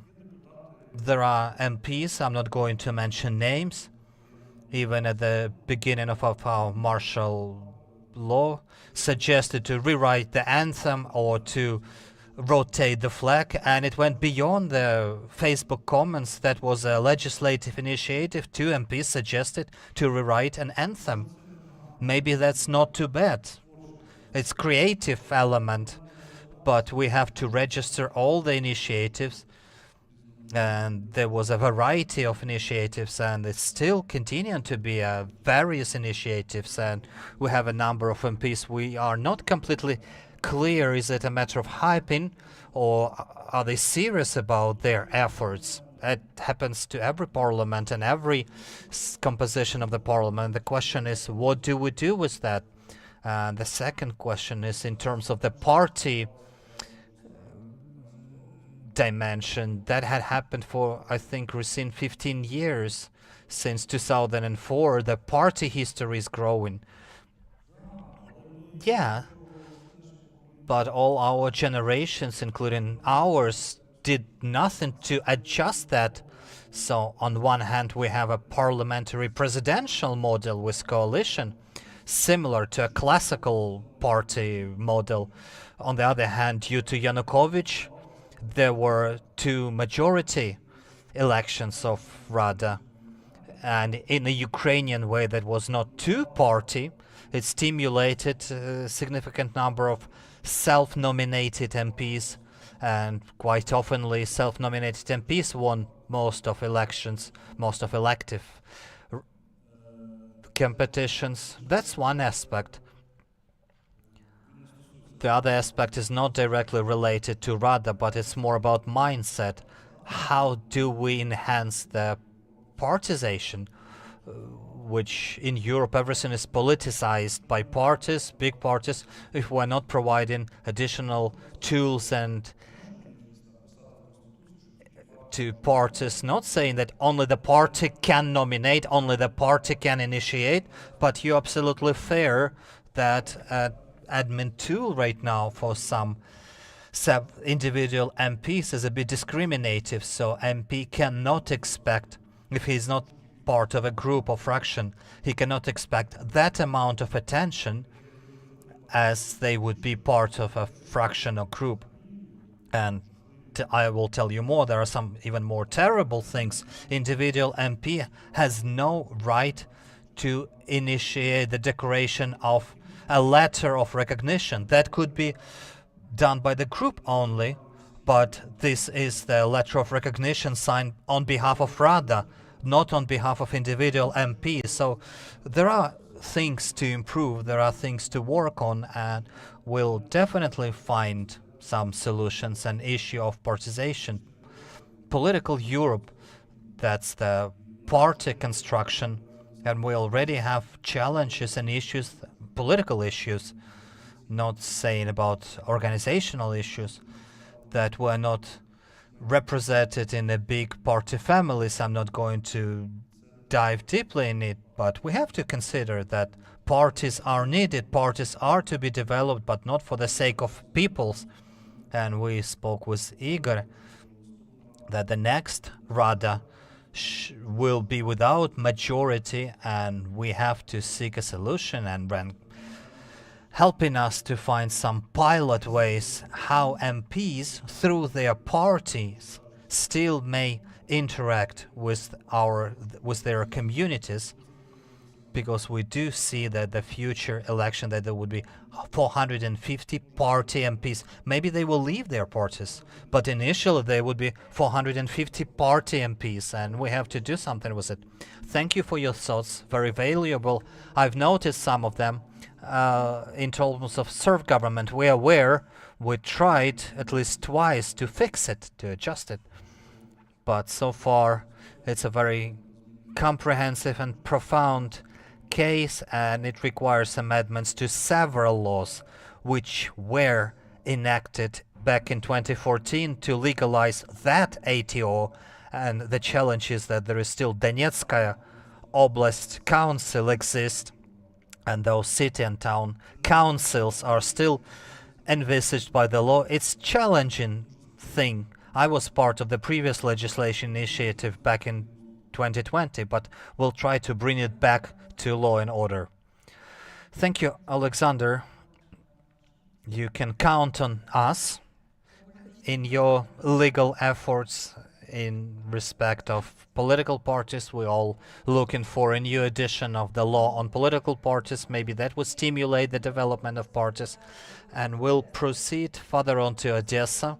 I will kindly ask Dmytro Terletsky to connect chair of the Department of Constitutional Law, Odessa Legal Academy.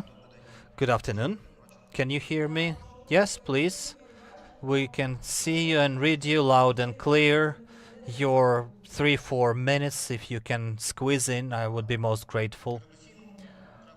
Well, I will try to be laconic, and I would like to thank the authors of the survey. And I have to say, it was my pleasure to listen. I'm very interested to learn in more details the outcomes of the survey. Very useful, very timely, very critical. And in advance, I would like to ask a short question to an experts team.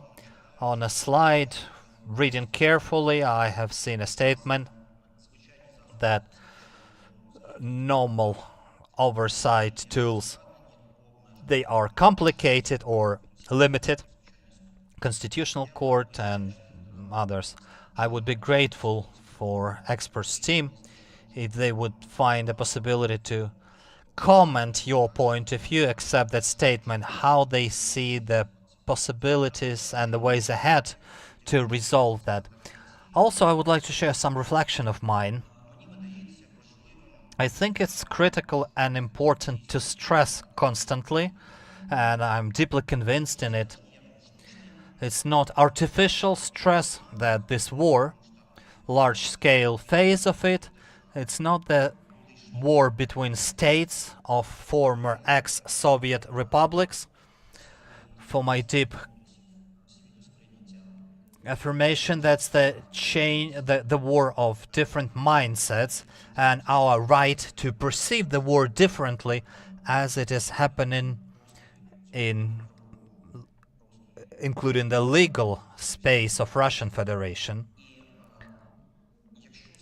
And if we put to agenda this way of perception of the war as a different modus of mindset and perception of the war, Ukraine found itself in a very difficult situation. What I mean is the challenge of ensuring the quality and speed of response. A lot has been said about the number of acts. Of course, it's a certain truism. During the wartime, it's very critical to respond quickly, to respond to challenges and threats which emerge, but at the same time to be rapid and qualitative in response. And quality of adhering to legal procedures seems to me very critical, very sound, speaking and underlining on a stress that it is not just one state aggression against others. Considering the public rhetoric that's initiated by Russian leaders, it is far more beyond that dimension of this armed aggression.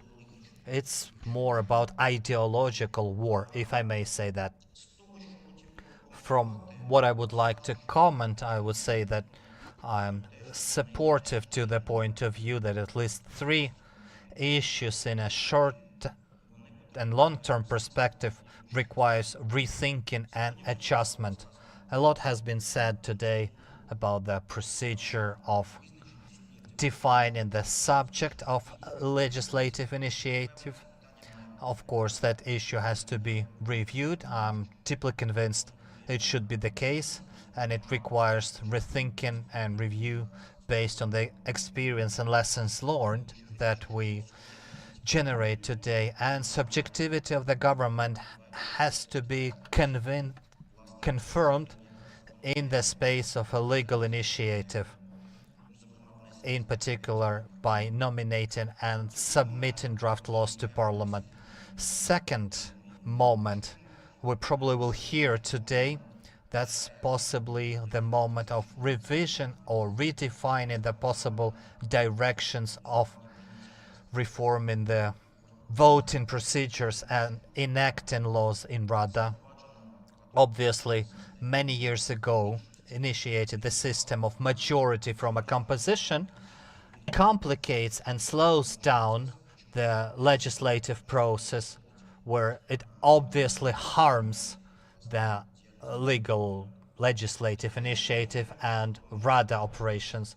And third element, it's the defining the efficiency of legislative efforts, as well as in the context of efficiency is to define probably the boundaries to review and update some political decisions which, according to democratic procedures, are enacted by the parliament. I mean, first of all, the issues of amending the constitution, and that's probably where Rada has, at least following the completion of the war, to put some dot in the case what Constitutional Court can and should review in terms of changing the constitution, and where should be the limits. Thank you for the floor, and if the expert team would find the possibility to comment, how do you see the solutions and the ways ahead to ensure the quality of Rada operation during the wartime, I would be most grateful. Thank you for offering the time. Thank you, Dmytro.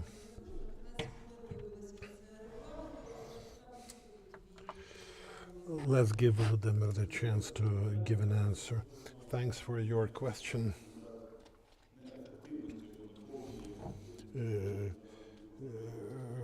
Regarding the quality of legislation and its control. I think that the best possible way to respond to lack of quality is the institutional mechanisms of the Constitutional Court, inclusive of constitutional petitions.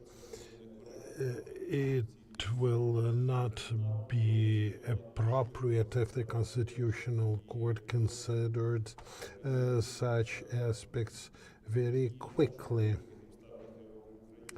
Other countries never faced the circumstances Ukraine faces now. I don't think it is possible. However, the stats shown in our paper show that the parliament is working not just quickly, but very quickly. Take Article 6150 of the Criminal Code about pre-trial investigation in the conditions of martial law. During the war, this article was reviewed at least thrice, and those changes and amendments were quite doubtful, not only from the point of view of constitutionality, they were even harmful. And that's just one very simple example. And the Constitutional Court, as well as general courts, should just should have reacted, but they couldn't because of the time factor. That's why we have to think about additional means and a mechanism. And certainly it's a matter of a separate discussion, but I'm ready to continue it some other time. Thank you, thank you.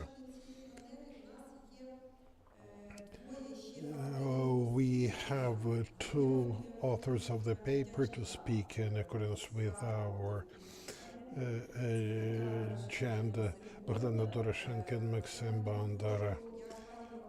But I will ask, both of them to be as brief as possible.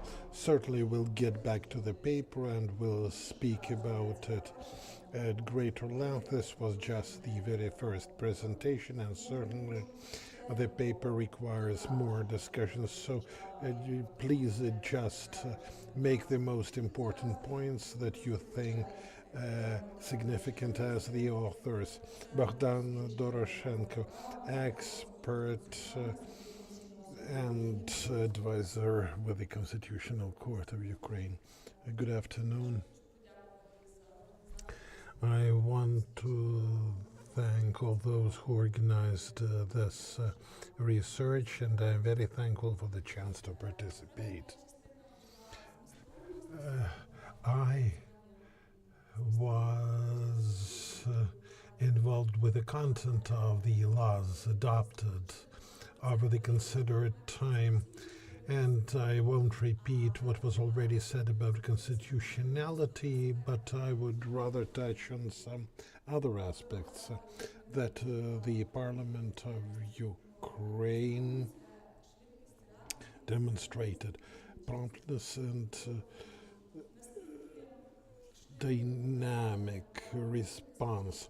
The Parliament was really very fast with regard to its response. The products were not always ideal. Some articles were changed several times over a very short time, but that's quite understandable in the context of the challenges that the Parliament faced. As for indicators, initially, the Parliament was passing laws in the first reading, and then as a whole, more than one half of the laws enacted under martial laws were passed in this manner. But in the second half of last year, the tendency changed, and the Parliament is now trying to operate in its usual format.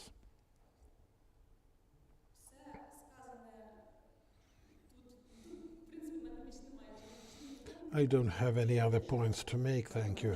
Thank you, Bogdana. Maxim, now the floor is yours. Thanks for this chance to speak. I will speak about numerical data as I was collected it. All the quantitative data in our report may be used and interpreted in very different manners.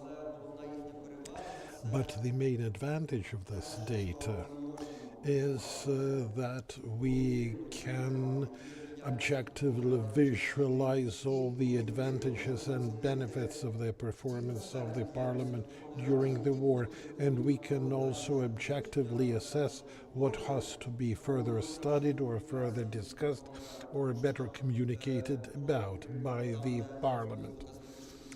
You remember what data we showed regarding discussion. First, Deputy Speaker gave us some information from the inside about how all that is done. And I'm glad that we avoided any drastic conclusions because we don't want any misinterpretations of the collected data.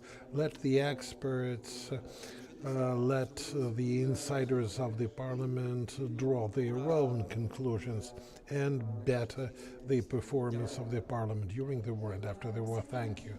Thank you, Maxim. And Igor has the floor. I want to thank all my colleagues who worked with the data, who processed this data. I thank the entire team. Well, firstly, this is just the initial presentation and certainly requires a more insightful discussion. And the first deputy speaker said he is ready to further reflect. It would be great if other parliament members and parliament staffers participated in the follow-ups.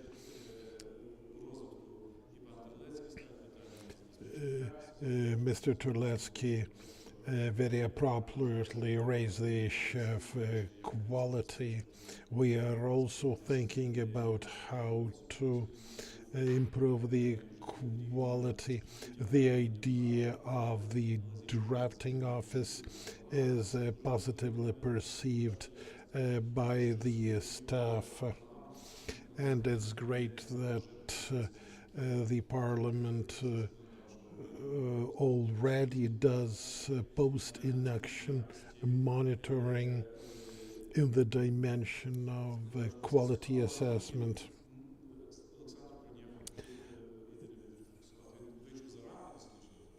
Alexander Kornienko in his comments also mentioned the openness of the parliament and the public nature of its performance. And this is significant because we have so many foreign observers and other interested parties who are scrutinizing what's happening in the Ukrainian parliament during the war. And it's good that the institutional development continues. The Institute of Legislation was reformatted in view of the foreign best practices. Post-election monitoring was already mentioned, and that's about parliament control. The training center of the parliament is continuing its performance, and it's a very good example of the parliament's resilience.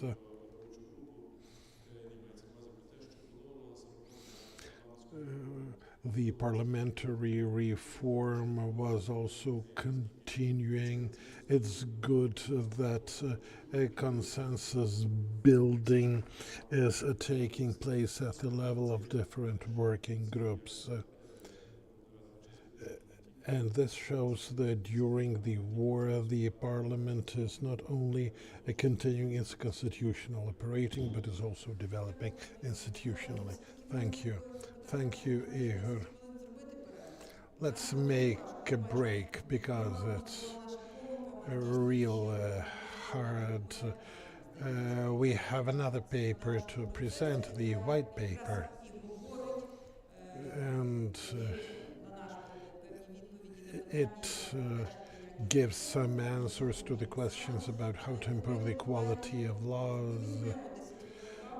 So let's break for 10 minutes and then we shall present the second paper because we have to finish our proceedings at 6 sharp.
apologize with our online colleagues that we delayed 5 minutes.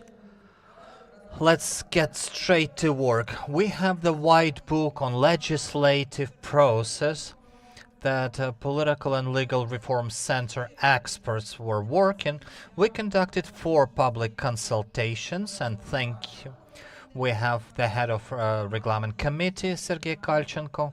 I do hope he's still online with us. I have to introduce it first. One more thing, the proofreader was Vladimir Nikolaevich Shapoval, who is with us today, and we're grateful for his profound comments, which we incorporated to the maximum extent. And I will ask colleagues, I'll be brief in my presentation about the preparation of this document. The main objective of this document is to facilitate the quality of Rada acts. I do hope that we will succeed, and this is a white book, which is a continuation of a green book of legislative process of the Center of Legal and Political Reforms, demonstrating the standards for a full circle policy based on European standards. And I will kindly ask to get to a presentation Anton Chirkin and Irina Shostak, experts from the same center, and I will kindly ask you to present, probably try to be brief for 10 minutes. Clear enough? Thank you, dear colleagues. One of the first challenges and issues for consideration that we would like to bring to your attention today, part of our white book. This is the issue of enhancing the expertise review of the draft laws. The quality of the law currently suffers a lot due to the absence of the profound expertise of the draft laws. One of the elements of the Rada supporting office is unable to provide these services to a full extent, so we suggest a few ways ahead. This is the attachment of different sorts of expertise to different institutions. Main experts department should be responsible for assessing the impact of a certain draft law on the budgetary indicators, economical and social development, on meeting the commitments and obligations according to treaties of the World Trade Organization. The other service of the Rada will be responsible for adhering commitments on international treaties, Euro-Atlantic integration commitments, meeting provisions of respective European Convention on the Human Rights, a legal directorate of the Rada to be responsible for expertise of meeting the provisions of the Constitution and other legal acts, detecting criminal, corruption, discriminative risks whatsoever. At the same time, we anticipate that mentioned conclusions on expertise would be mandatory for consideration of our respective committees. In terms of experts' reviews and classifications based on institutions, we envisage that on the first stages of the reform, later on it could be transferred to expert service of the Rada. We also suggest to increase the time for consideration of respective draft laws more than 30 days, as it is anticipated today, especially considering sometimes insufficient personnel support. This is a very critical issue today, and the next provision that we suggest is also related to that, is defining the grade or level for consideration by the committee depending on the complexity, sort of, and amount of content in the draft law. We also suggest the prohibition to include to agenda of the Rada without experts' conclusion whether it meets the Constitution. Based on the decree of 2019, the issue of meeting the draft law to the Constitution is laid upon the Committee on Legal Policy At the same time, not every draft law is submitted to the committee. It is not anticipated by the agenda article. As a reason for returning the draft law to the author and not including to the agenda the availability of respective conclusion of the committee. So we suggest to identify as mandatory the submission of all the draft laws to the Committee of Legal Policy for experts review to review whether it meets Constitution. Next, the other issue that we would like to present today, the legislative spam. So submission to Parliament, sometimes illogical or financially not grounded, sometimes contradicting draft laws or amendments to laws and draft laws.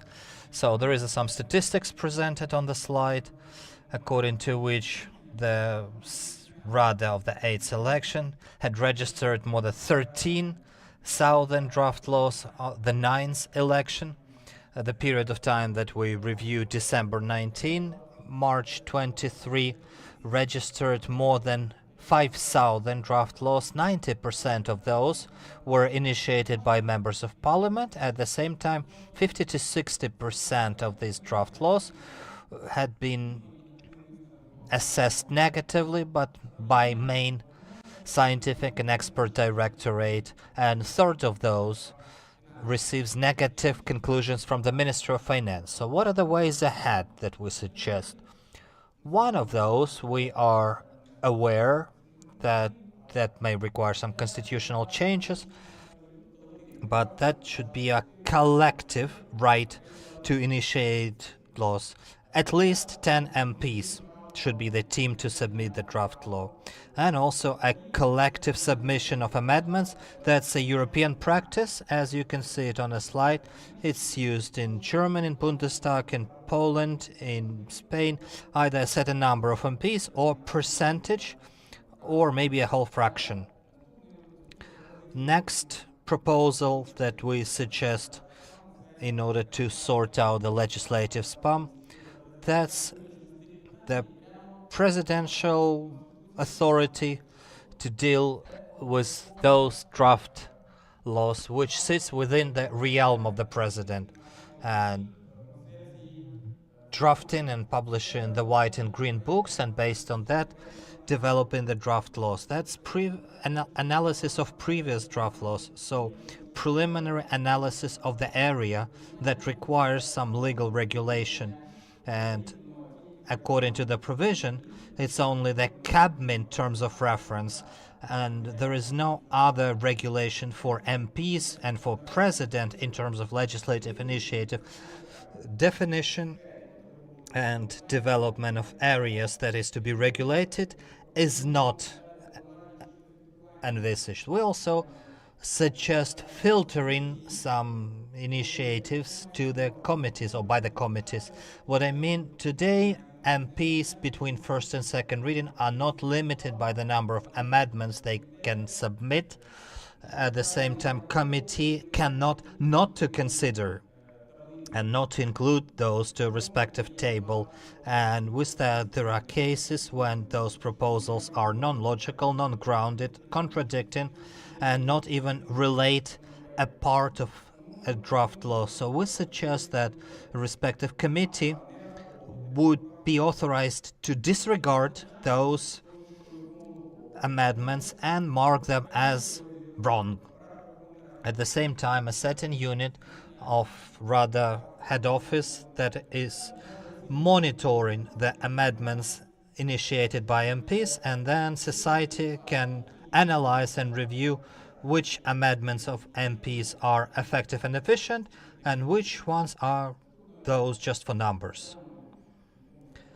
The next issue we would like to present is the absence of regulation to accelerate enaction of laws on European and Euro-Atlantic integration. It's well known that since 2019, the Constitution had stated our European and Euro-Atlantic vector of the development. Since June last year, we received the status of EU candidate state, and those facts should accelerate the effort of Rada in mentioned direction, and we suggest to define the clear criteria which we can use in order to identify the draft law on European and Euro-Atlantic integration, anticipate a special procedure for inaction and consideration of these draft laws, and envisage the priority and request mandatory participation of the members of the government while considering of these draft laws. As an example, we suggest the following mechanism according to which Euro-Atlantic mechanisms may not be included to agenda and may be supported in general in the first reading under certain conditions adhered. In particular, this draft law should have the table of meeting specific provisions or act of the European Union that may be initiated by the Cabinet of Ministers as a Euro integration one, or there is a governmental conclusion that this draft law meets Euro-Atlantic commitments if it is initiated by MPs or President. There is a conclusion of Euro-Atlantic Committee on respective commitments of Euro-Atlantic integration, and there is a conclusion of a respective committee with a recommendation to enact this draft law to support it as a foundation in general, and absence of remarks as a result of experts' review. Thank you. I will pause it in here and I will pass the floor to my colleague Irina.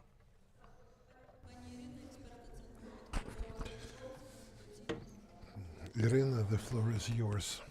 Good afternoon. Right now we are going to discuss the low level of communication between the Parliament and the civic society. We suggest to regulate such exchange of information as well as cooperation between officials, the executive authorities and the Parliament, with the making of relevant structural units at all involved stakeholder agencies and units. Such cooperation can be organized by means of joint meetings, roundtables, working parties, etc.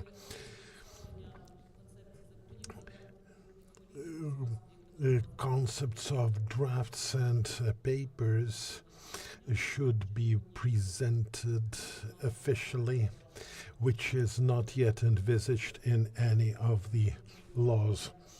And we believe that preliminary development of concepts and their presentation at Parliament committees and subcommittees with inclusion of the civic society will certainly better cooperation between the Parliament and the government, as well as with the civic society. We also suggest considering the possibility of increasing the role of the principal committee during the drafting process. It should be written in the law that all committees that are drafting a certain piece of legislation should provide relevant opinions to the leading committee. There should also be a procedure for reconciliation and coordination procedures if the opinion of the principal or lead committee does not coincide with the opinions of other involved committees. It would also be good to involve representatives of the presidential office or of the Cabinet of Ministers. One of the possible innovations should be expertise by ministries of draft laws submitted by other initiators. That should be done first of all regarding the laws that are included into the session agenda.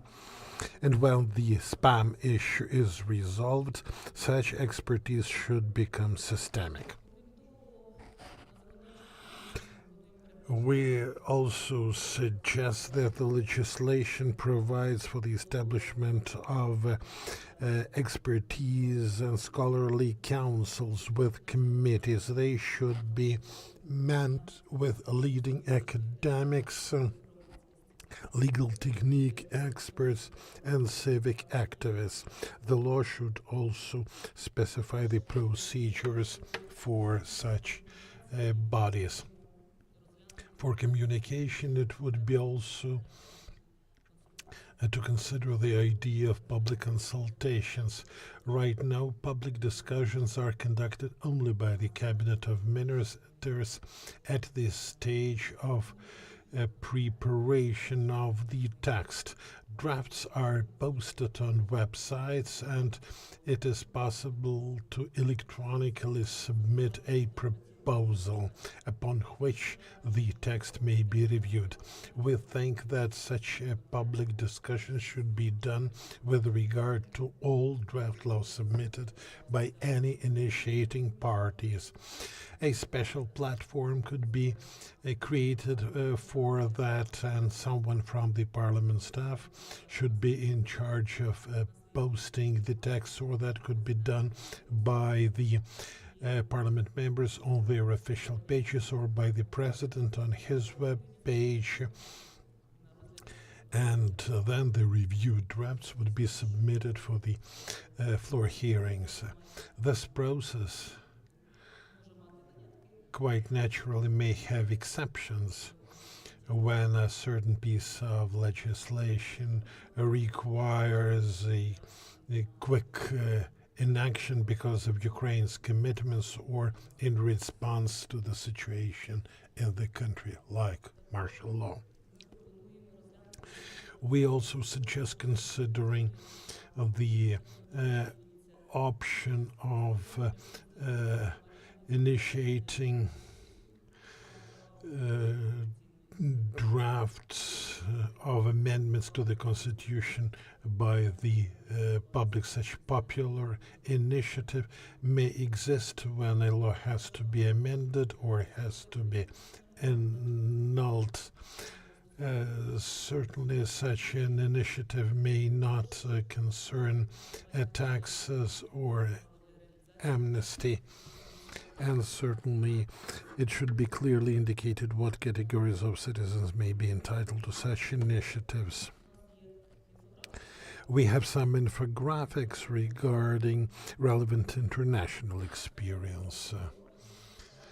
Here you see some European countries and how many voters are entitled to come up with their legislative initiatives. In some countries, voters can submit their proposals regarding amendments to laws. In some countries, it is possible even to submit a draft amendment to the Constitution. Albania, Andorra, Poland, Portugal, Liechtenstein, Northern Macedonia. In all instances, the relevant number of individuals is indicated: 1,000 in Liechtenstein, 5,000 in Slovenia, 10,000 in Northern Macedonia. We calculated the percentage of those who get entitled, and we see that this percentage varies from country to country. Somewhere it's 0.5%, somewhere it's 1% or even 2%, and in Latvia it's 10% of the total number of voters.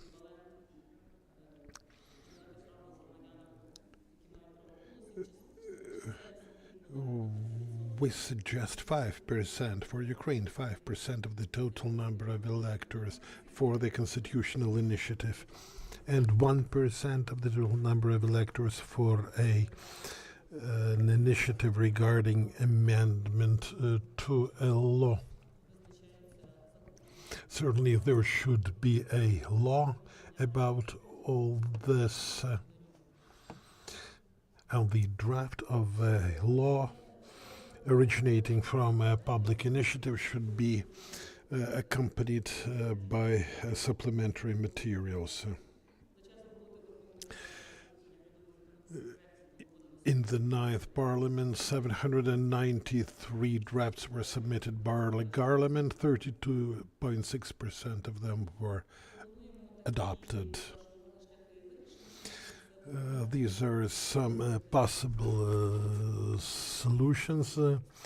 A policy regarding these aspects of legislative work for the Cabinet of Ministers, with checks and balances, specifically compliance with the Parliament adopted program, relevant time frames, approval by the Cabinet of Ministers of specific measures of implementation, as well as making of a list of the respective draft laws.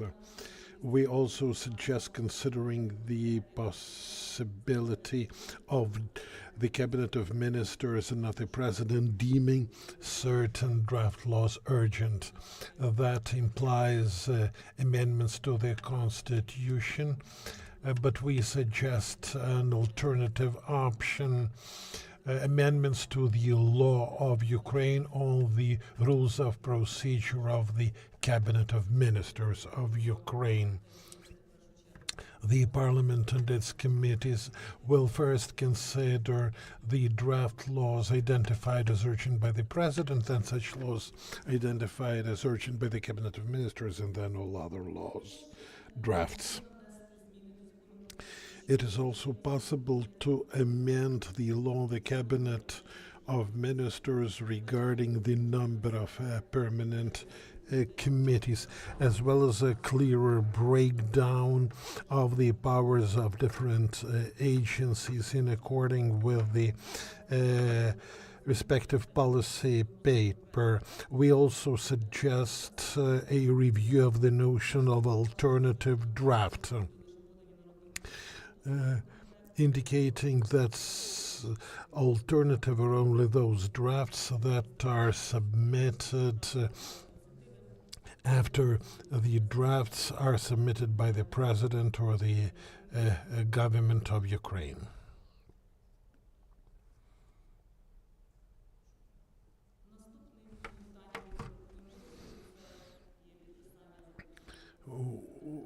There are also proposals regarding signing of laws by the President of Ukraine. Let us make this presentation shorter.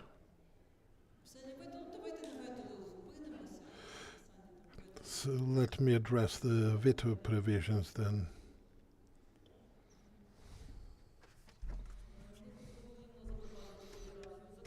We suggest introducing a hierarchy of laws in respect of the presidential veto. For instance, such a veto on organic laws may be surmounted by 2/3 of the Parliament vote, and in the other case by the absolute majority. If the hierarchy of laws is not introduced, then the Constitution should be amended, and the veto of the President then may be overcome by the majority of the constitutional composition of the Parliament. The President, we suggest, should also not have the power to veto the law on the budget, as it is stipulated in the legislation of France. Thank you, Irina. The full text of the white paper is available. Please go to the web page of the Policy and Legal Reform Center. We still have some time, so let's launch our discussion. The reviewer of the white paper was Professor Shapoval. The floor is yours. And then we'll give the floor to Sergei Kalchenko. He's with us online. Good afternoon.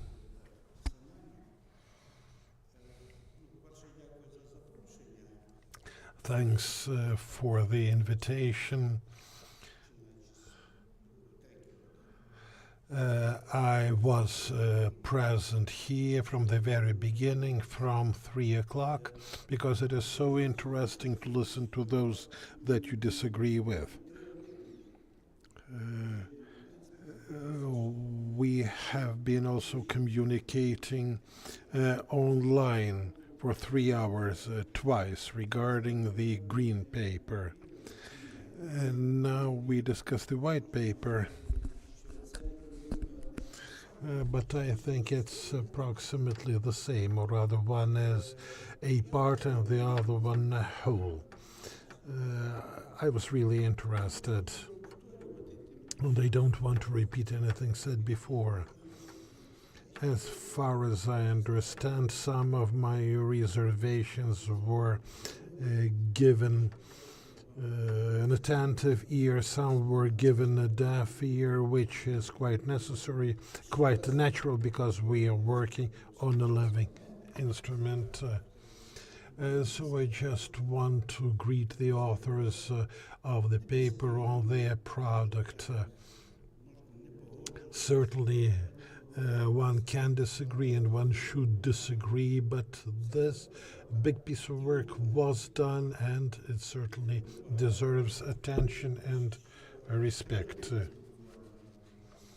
So we had 3 hours of communication with the authors of the paper.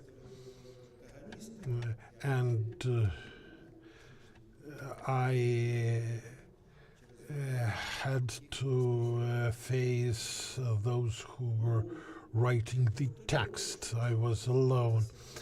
I don't want to boast that I know more than others, but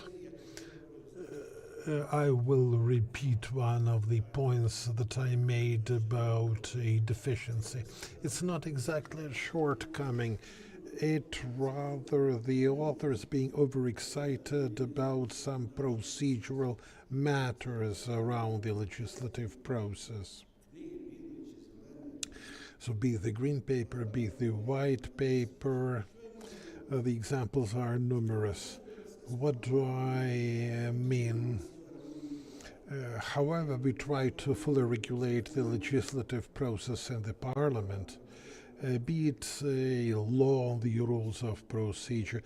By the way, unlike my highly esteemed quote, I think it was a political error, because the law on the rules of procedure allows the president to interfere because of the veto powers. And the president can also initiate amendments, and I would say that it tastes of political injustice. There are some very revolutionary people who suggest passing laws on the office of the president or on the secretariat of the president of Ukraine. I am not that revolutionary regarding legal procedures, and I don't think that anything should be added in this context. I am certain that the legislative procedures should rest upon the notion of the political, whatever we say. And from this, I want to build the bridge to the idea about the degradation of the status of the People's Deputy of Ukraine, of which Yuri was speaking. I would not use that very language. I would use milder terms. But let me explain what I mean. I was listening to you, dear colleagues, and I came up with maybe a revolutionary idea about whether we should do what the English Parliament has been doing for 300 years. They have the practice of the Speaker's rule. Well, suppose there is a non-standard situation, something very non-traditional. not a war, just a situation that is not regulated by a specific piece of legislation. Karl Marx once wrote about France that in France every mouse knows where it should be born and where it should die. Well, I read my Karl Marx in Russian, that's why I quote him in Russian. He did not write anything to me in a letter, that's why I'm just quoting what I read once. So, suppose there is a certain situation, and then the Speaker of the Parliament makes the decision. How this decision is legitimized differs in practice. It may be a vote or any other technique, but the situation in any case is resolved. The Speaker is not an outsider after all. It's a position very integral to the Parliament. I'm speaking about the British Parliament now, naturally. And this rule is in effect until the end of the session. It may be amended if necessary.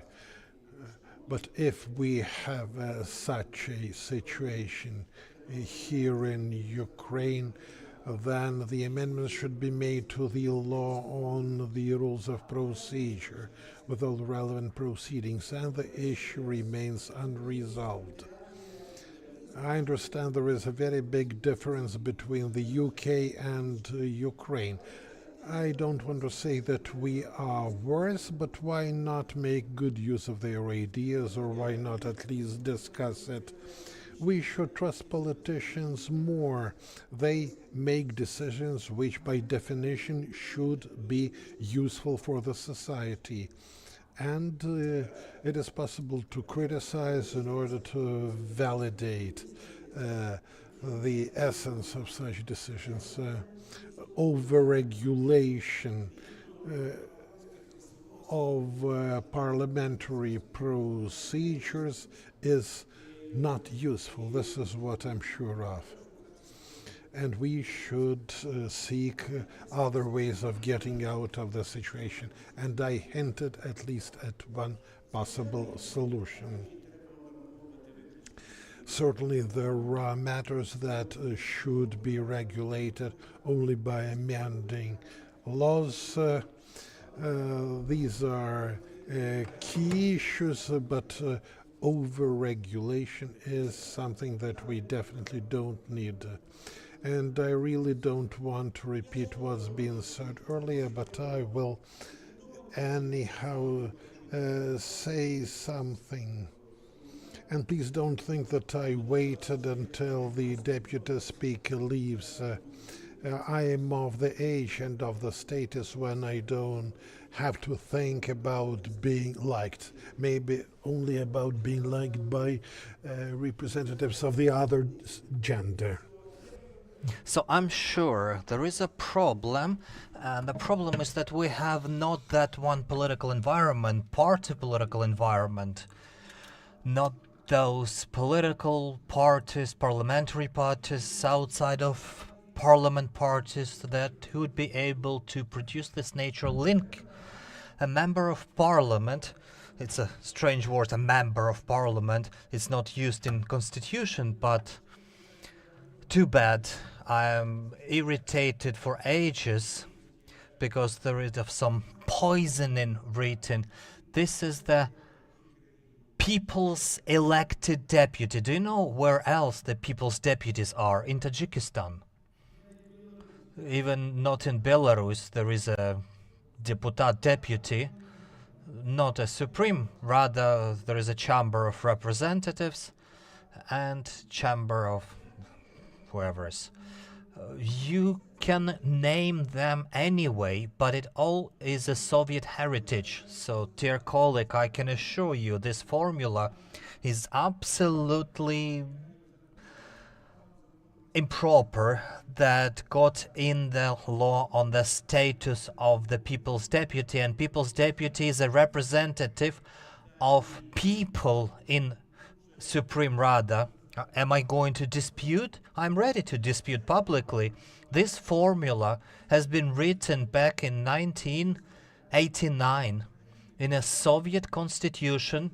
It was amended, and it comes that a People's Deputy, a Member of Parliament, is a representative of people in Rada. And I'm reading, and here comes me, Member of Parliament, People's Deputy. You may say that so many years we are in Parliament and our skin is there now.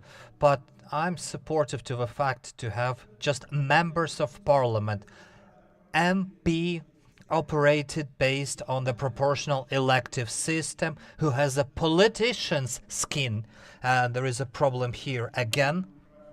So to have a proper political skin, there should be a proper political parties. That's kind of indirect language. You understand what I mean, the neighbors.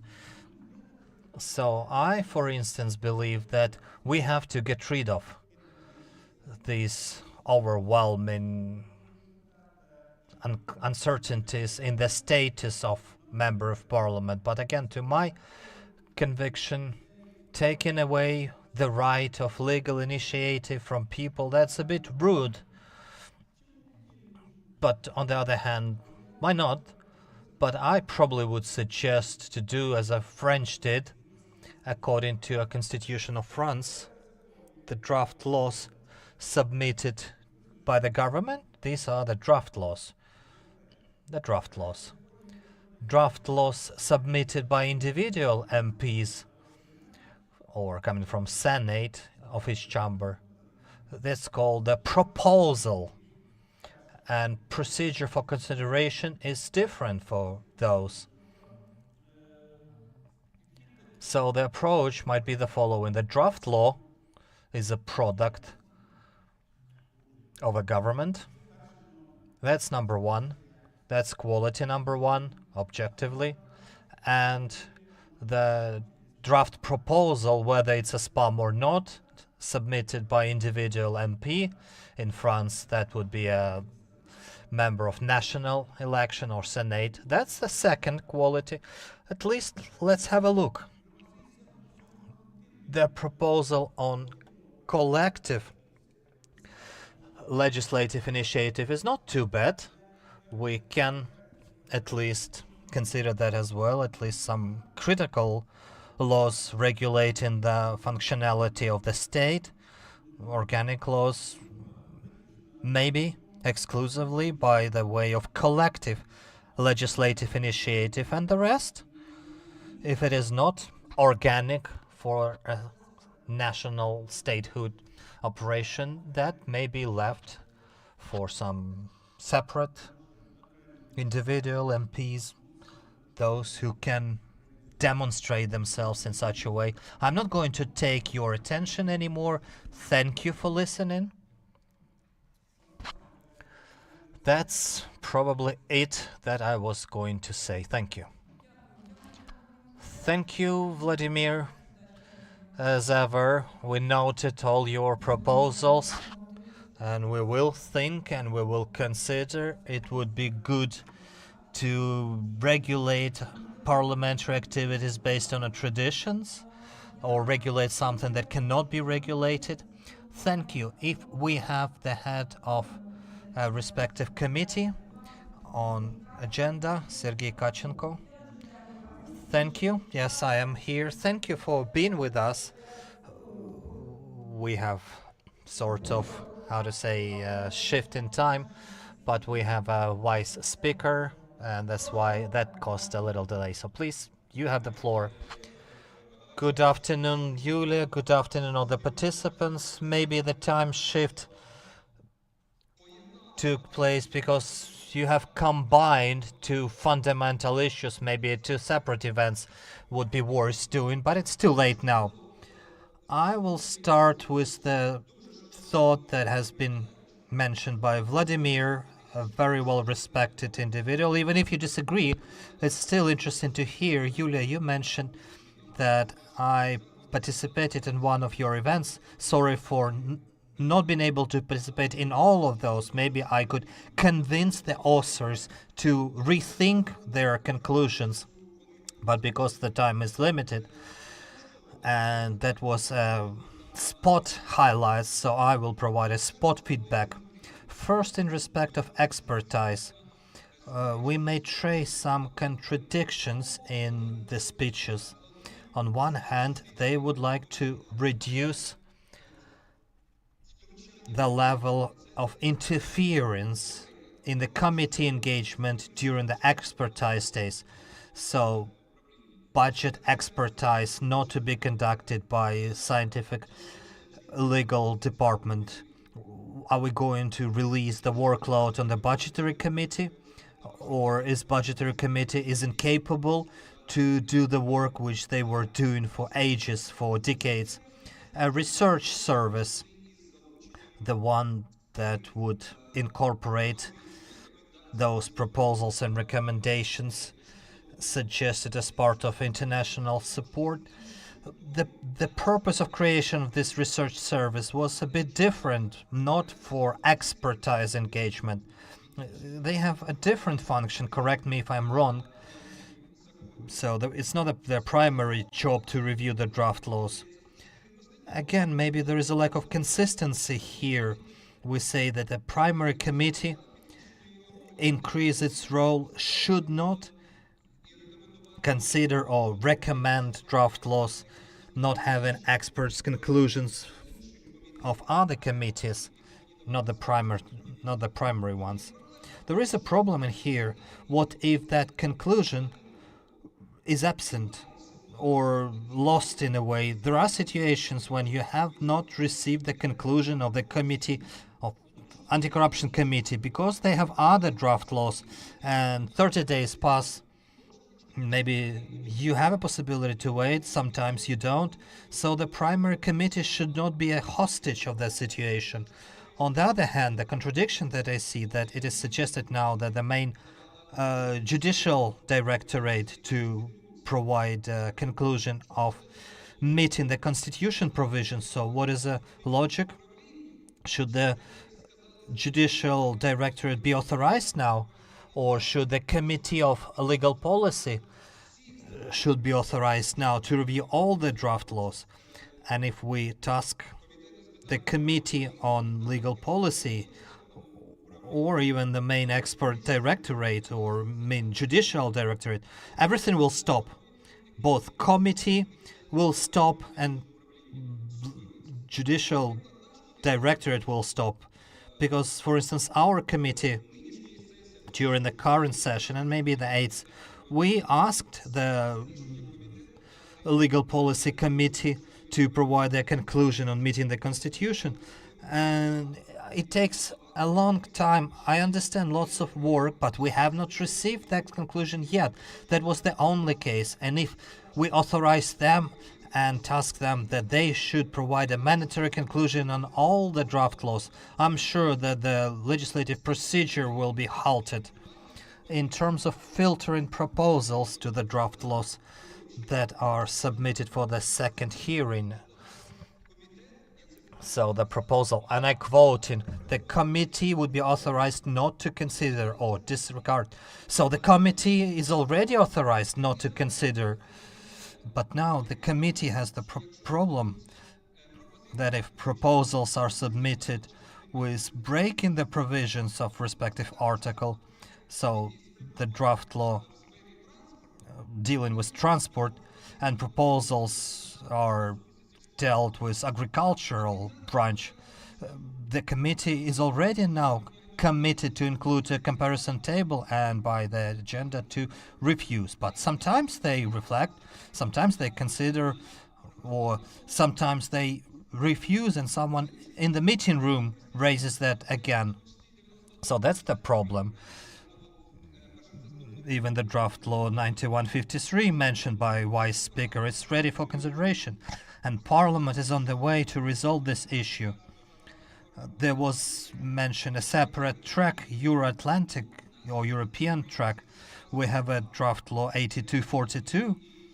Where are those provisions and criteria according to which the draft law is recognized as Euro-integrational? At which stage it may be recognized as Euro-integration?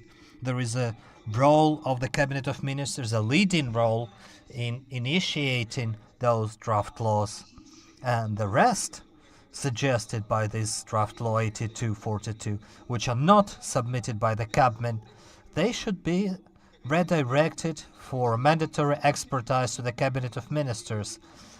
And there is a respective RADA decree of 29th of July last year. The critique on the poor quality of communication and committee with other institutions, I don't know why that conclusion on the poor level of communication has been reached. Speaking about the poor level of communication, we probably should be boiled constantly in this soup, if I may say or choose, because to my awareness, committees are engaging very actively with the structures, with the deputy ministers, with the respective senior officials and the head of branches of these ministries, and maybe I will open a secret here, but also with the respective structures of a deputy head of the presidential office, because president puts the final dot when he signs the draft law and publishes that or vetoes.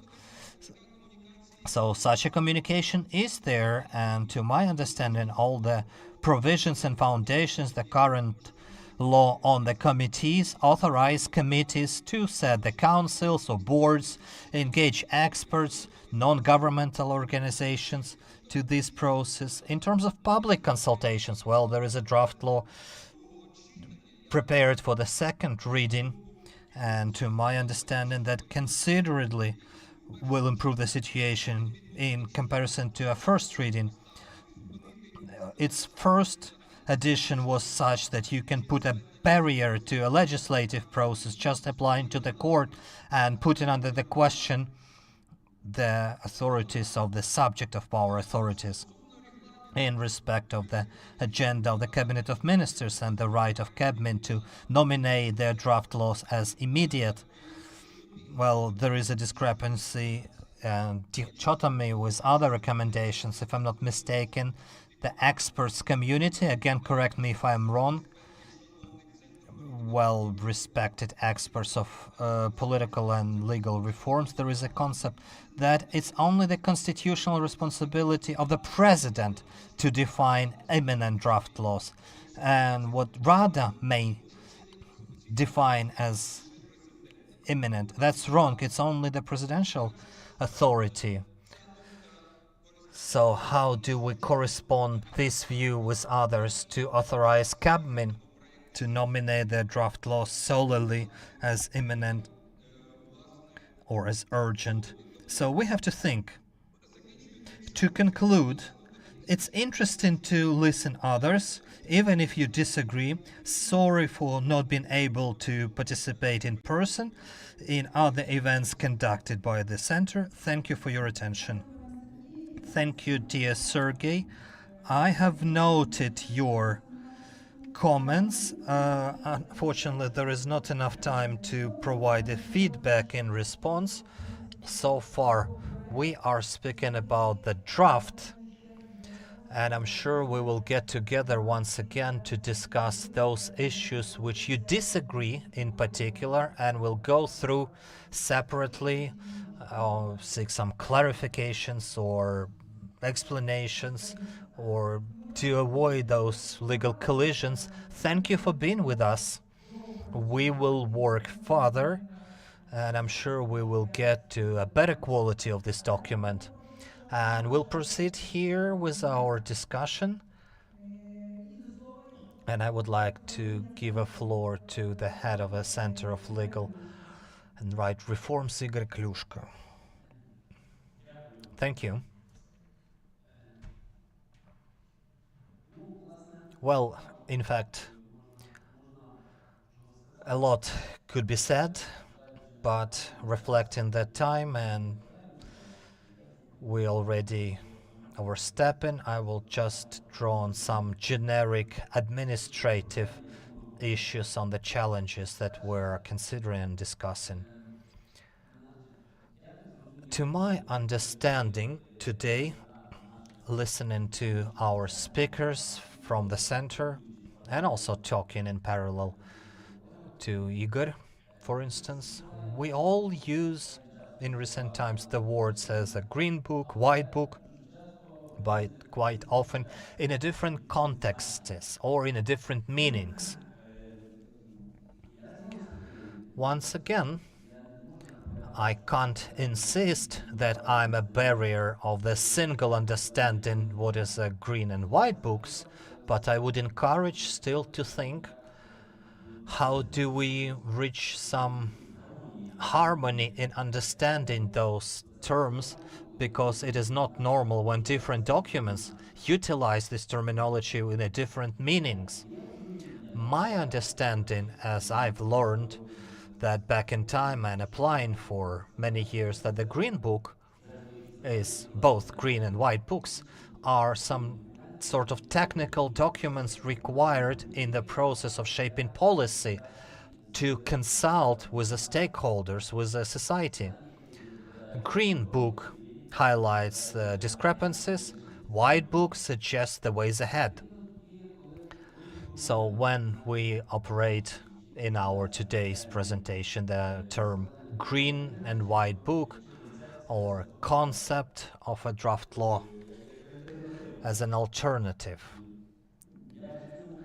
in that context I already lost in understanding, not saying there are many more terminologies that are used with the different meanings. I would encourage somehow to have a discussion and to define the vocabulary. Second, that's the first.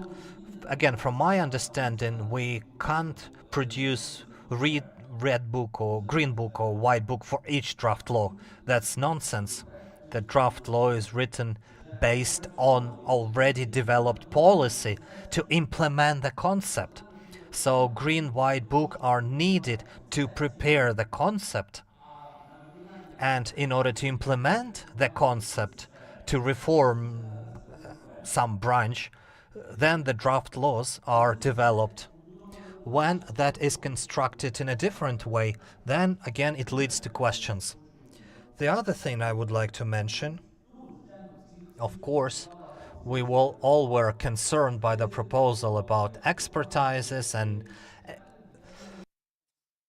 agencies. I'm sure this is a disputable proposal, and to my understanding, division of responsibilities for the expertise between different branches and units of RADA may be different and it may be effective. Yes, we really have problems.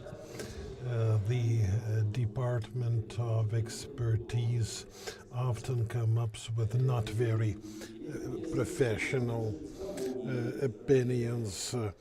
I am aware of the instances when the content of opinions was commissioned by certain parties.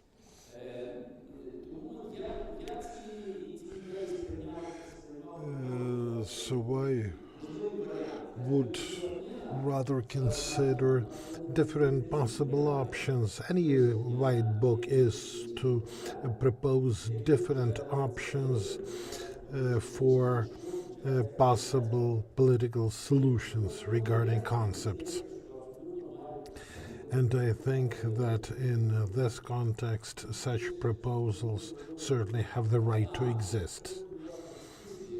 And regarding the collective legislative initiative, Yuri Kluchkovsky said that degrades the status of a parliament member. I would say it is not like that. Not like that at all. A parliament member certainly should have the right to initiate a piece of law. But it is absolutely normal when the very first step towards enaction of these draft is finding at least 10 supporters. And if there are no 10 supporters amongst 450 parliament members, why write and submit such a draft at all and make other people write any opinions about it?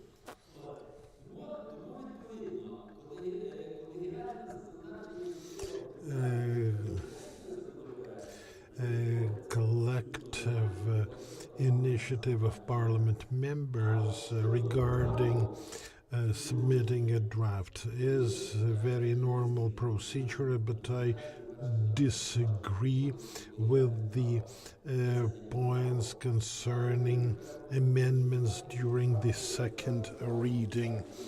I think that this should be allowed individually, and the committee will have the possibility to filter. And I would also simplify the procedures for committees. This did not exist in our time. If a committee was creating a working group for preparing a draft for the second reading, such a group would report, and then the vote would be held. Now, the group discusses every single amendment. Then at the subcommittee, every draft amendment is voted for. And then at the committee, another vote takes place. And then at the session, again. And this is certainly a shortcoming.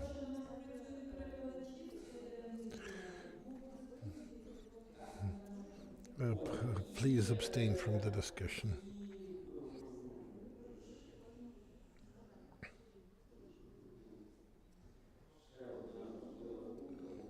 And then one other thing, let me recall what Sergei Kalchenko's point I wanted to respond to.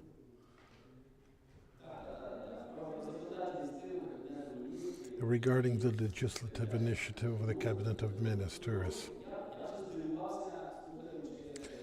I was very much surprised when I was listening to this parliament member, because it was not about any white paper.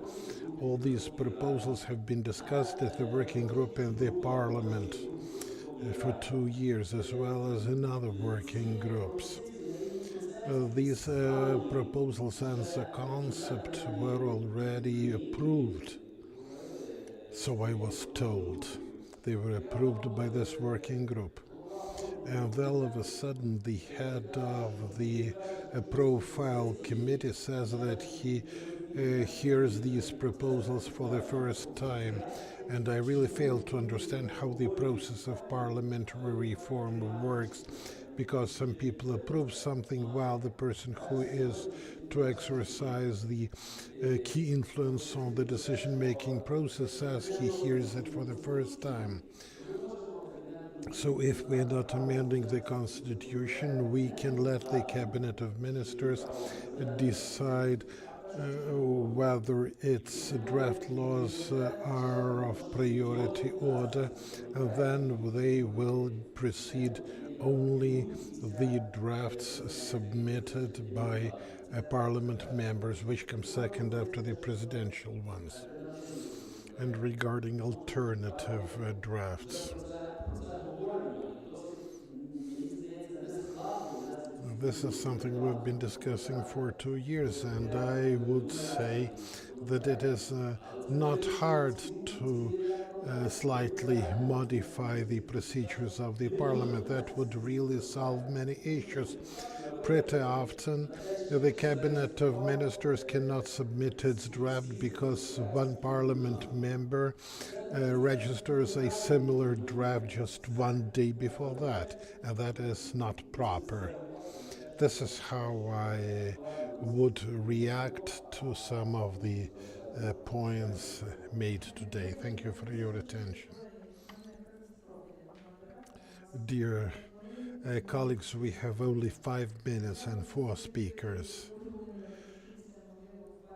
I will request Olga Limmer to say just a couple of sentences. Olga, please be very brief.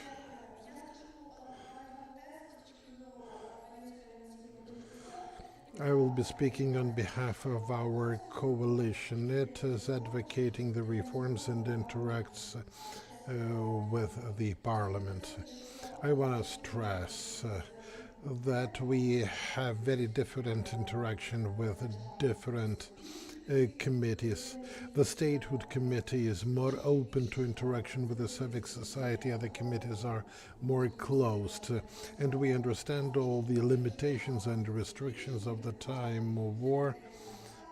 On the other hand, it is possible to provide a plan for 3 months with engagement of the civil society, so that there is no need to raise havoc just a couple of days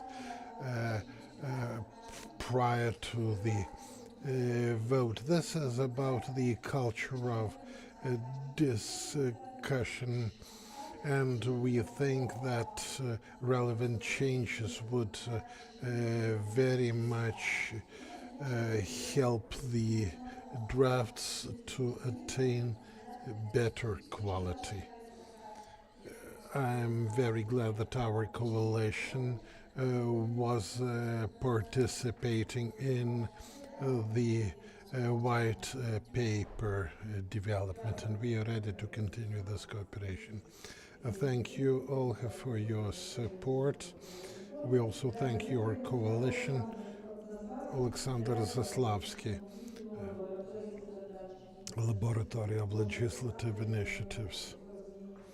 I think you understand our time restriction.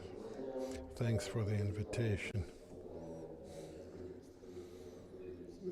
I participated in nearly all earlier discussions.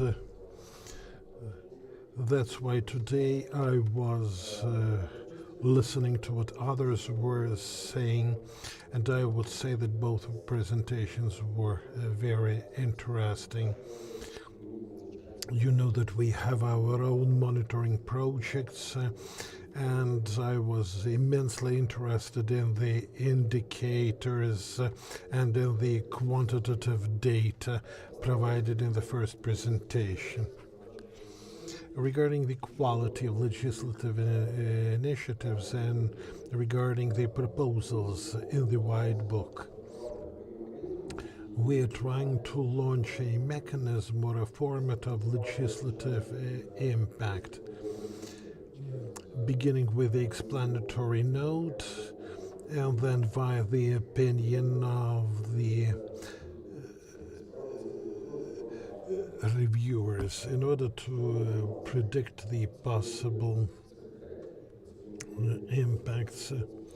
Representatives of the Secretariat and of the expertise units are really capable of writing very good opinions, but it appears that their services are very seldom requested within the Parliament.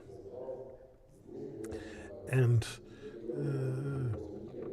this is what Yuri Klitschkovsky called the lower level of involvement of Parliament members. Very many matters are agreed on out of the Parliament, and Parliament members do not decide on their own, and then there is no need for proper analytical support of the legislative process.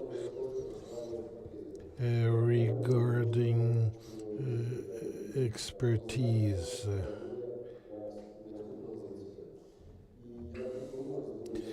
I fully agree with what one of the speakers said earlier. Well, there are no efficient mechanisms of ensuring independence and autonomy of staffers,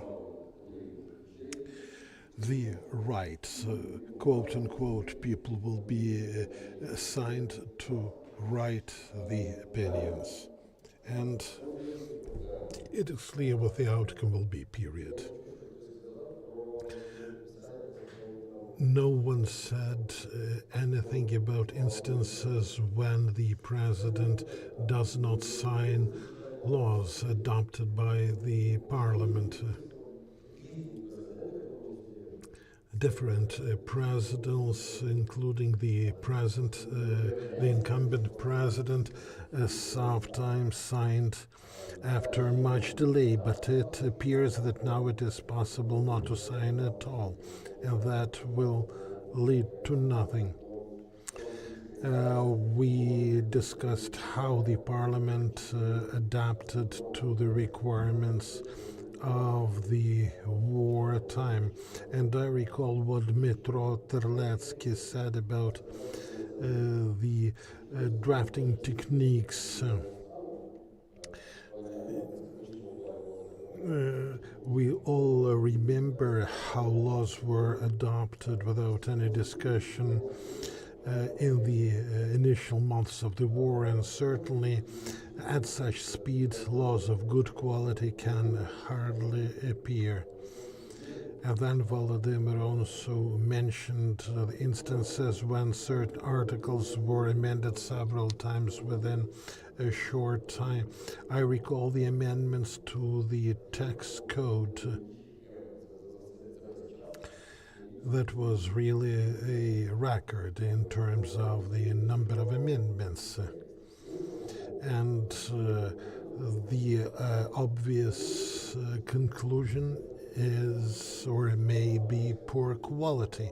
But one can also say that parliament members are just quickly adjusting to the ever-changing circumstances. And if you look at the opinions of the committees regarding draft laws, during the initial months of the war, they are very different from what such committees were coming up with earlier. And everything that was suggested by the legal department was presented further by the committee, and this was a instrument of ensuring quality of legislative initiatives. However, at the same time, some problems also occurred. Part 1 of Article 116, for instance, regarding the possibility to widen a law by means of articles that would regulate the same sphere as the original law. 42% of drafts were approved with the revocation of this article.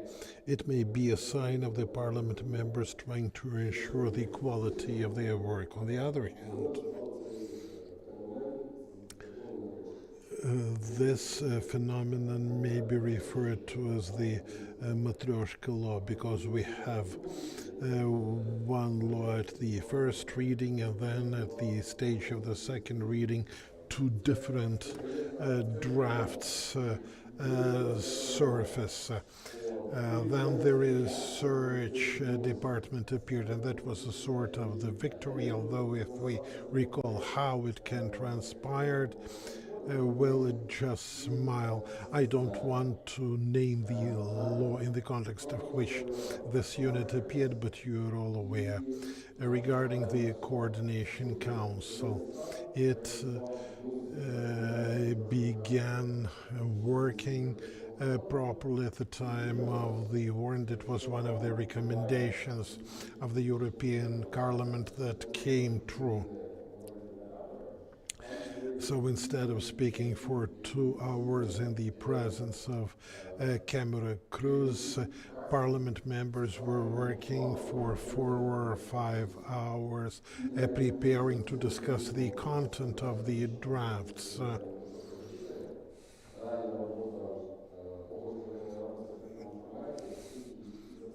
And it was real work that ensured the appropriate quality. I won't say anything about violations of the procedure, but it was really interesting that within the year the number of violations was less than within the first and the second sessions. You remember that the first session lasted 13 hours, and there were less violations than over the same period at the time of war.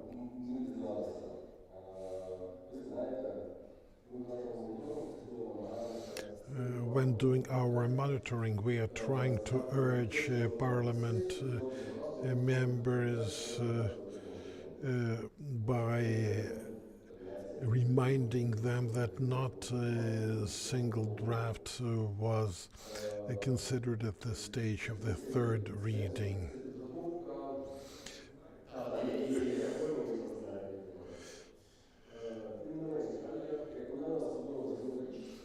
And the important thing here is that the government, in accordance with the regulations,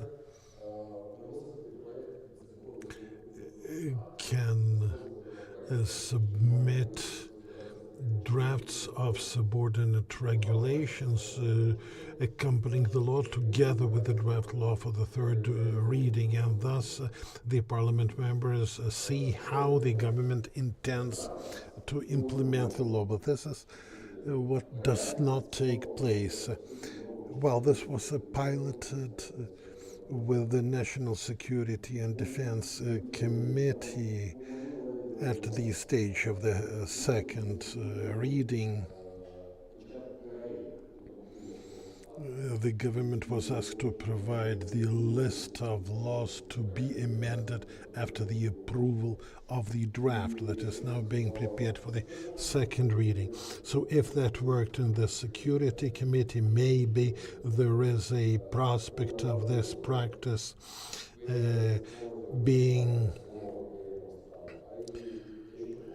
borrowed by other committees, and the conclusion is that the Parliament improves its operational mechanism. Mr. Kluchkovsky mentioned at the very beginning that Ukraine remains a law-governed state, or at least tries to remain such a state. And may I remind you how the issue of collaborators was resolved, because the society wanted them to be deprived of their parliamentary or elective powers. The Parliament, however, did not support any of the initiatives from the publics. And a real efficient mechanism, except cancellation, the citizenship is ostracism. That's the attitude to the members of parliament, sorry. So ostracism, that's the attitude of colleagues, teammates, members of parliament, or workers, co-workers, so they submit their mandates back because they don't have their benefits from their status that they used to have. One more thought Vladimir had pointed to me, that the procedures, that's the ongoing from the policy, what's called politics in English. And I've noticed an interesting thing when Badcox came here to review how the roadmap is implemented. He said the same to the members of parliament. He started with and he ended up with the same words. This is your nation, this is your parliament, you to decide what you are going to vote for, what is relevant, what is not relevant. Nevertheless, you could always see in the previous session and this one, the attitude to recommendation of our European partners as the guidelines for actions. So it's echoing what Vladimir had mentioned, and I here would probably like to mention few key elements. Maybe we can develop them further on that ended up in such thing as what I would call the institutional mistrust, using the tools of authority to force others to follow the personal will. To my view, that is stimulated by the absence of generic understanding and indoctrination of public good. And that is a political culture, part of which is an action of serving and understanding the generic good.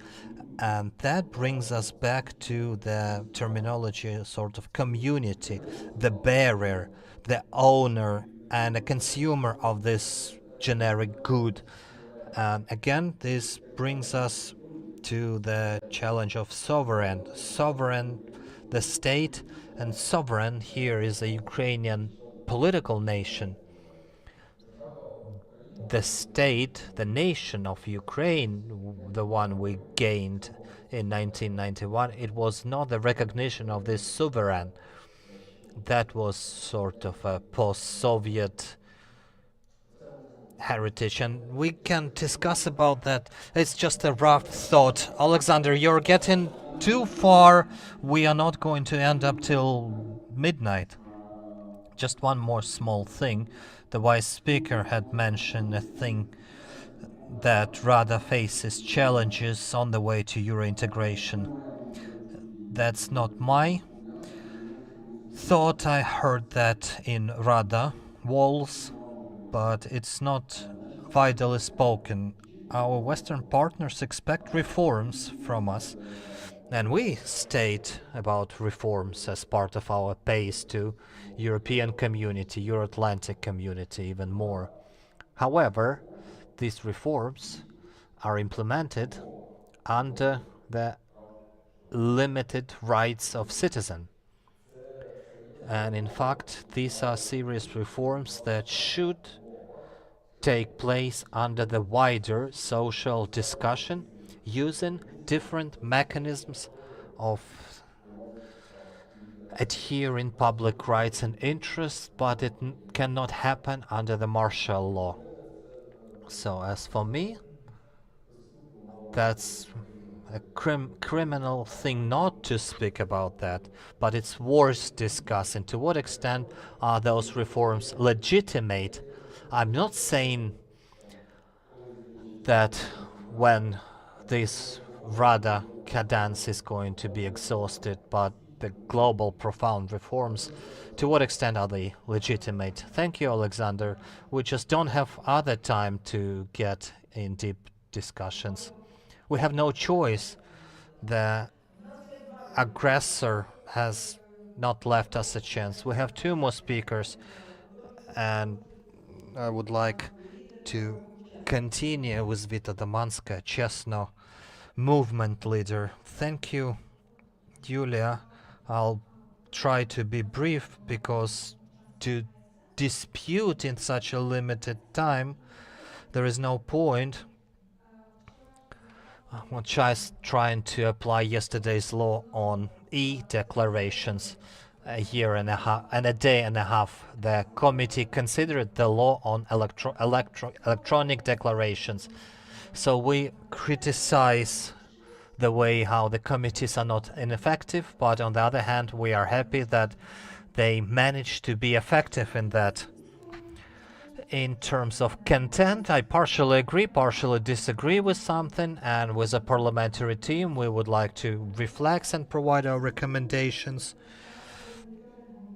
On the other hand, Chesno was working with the index of openness and will present it on Tuesday, and we'll be happy to share that then, and part of recommendations that reflects what can and was change in order not to delay the time, I'll probably pass the floor to Andriy. Thank you, Vita. At least I see the draft white book had played its role and stimulate into discussion and sharing opinions. We deliberately left that in order to raise experts' interest and develop proper solutions. And Yuri Bogdanovich was keen, I saw. I think we can transfer. I'm sure I just have to release the whole. So Andriy Magera joined the experts team. I would ask him to conclude this second session on improving the legislative process. Thank you, ladies and gentlemen. To my view, the document and the draft of the white book is a quite positive and useful. We should not consider that as a Bible. There is nothing perfect, and some issues can be disputed and discussed. Nevertheless, I would like to stress that according to our legislative process, we still to adhere the constitutional division of power authorities for executive, legislative and judicial. Parliament should be part of legislative function. That function should not be weakened, it should be enhanced. Institutionally, Parliament should be enhanced. Speaking about the right of collective legislative initiative, the European Commission for the Rights, and it's not personal view, that's their report dated 2008, named on legislative initiative. Clause 40 states that the majority of European nations has individual legislative initiative. Whether it's good or bad, that's to be discussed. To my view, it's very good that the draft white book that is suggested states on the absence of the president, in the president's absence, the veto on the respective law that may enhance the Parliament. Parliament may to decide where to redirect allocations from the national budget. Speaking about the status of members of Parliament, whether they are pro-government, pro-power or opposition, they should enjoy the similar, equal rights in a very narrow meaning of the word right. Not in a way we used to comprehend that, but still the plan of legislative activities of the Parliament, that smells of something Soviet. Not that the experts' initiative, we see the tent in Parliament, there is Parliament's attitude, the leaders of the Parliament, they see the way, but they should find a way to guarantee oppositional members of Parliament to be considerate, because their right of legislative initiative should correspond the commitment of the Parliament to consider, to ensure the voting. What would be the result of this voting? That is a different. And I also draw attention to that when committees of the Parliament were established for whatever reason, the priority of European integration is the priority, but Euro-Atlantic integration, that not that decisively written. There is no committee for Euro-Atlantic integration. So I think the Parliament should consider the draft laws not only meeting the Constitution and EU documents, but also the meeting some provisions of NATO provisions, because NATO is 80% value and political union. It's not everyone is admitted like ADKB, but the acceptance is also based on certain values. So that is a moment to be reflected. And to conclude, I am convinced that many provisions of Ukrainian constitution, which we discuss, Parliament discuss, that would like to be changed, they're not working, not because they're not qualitative, but because people are not willing to adhere to those. Trust me, the right of legislative initiative, the right to veto on some laws enacted by the parliament. The similar article of 94 of the Constitution, one way or another, exists in many constitutions of Europe. But no one would think that you can keep the draft law for more than a year without signing. Maybe it's not the issue of constitution. Maybe that's application matter and the level of political culture. Once again, to conclude, I think the document seems to be quite good. It would be great if Parliament would use it, apply it, whether in draft laws. Discussion may continue. I think the event of this kind is very critical and very necessary, and thank you for organizing that event. The only thing I can say, thank you once again for discussion, for fruitful consideration of the issues. I'm sure we'll see each other in the same format. Thank you, Andriy. Thank you for interesting proposals and thoughts. And concluding remarks, Vladimir Venger. Please close the session. Thank you very much. Although we are stuck behind the agenda, the only thing I can do is to thank for your time and agenda. Panels were extremely interesting.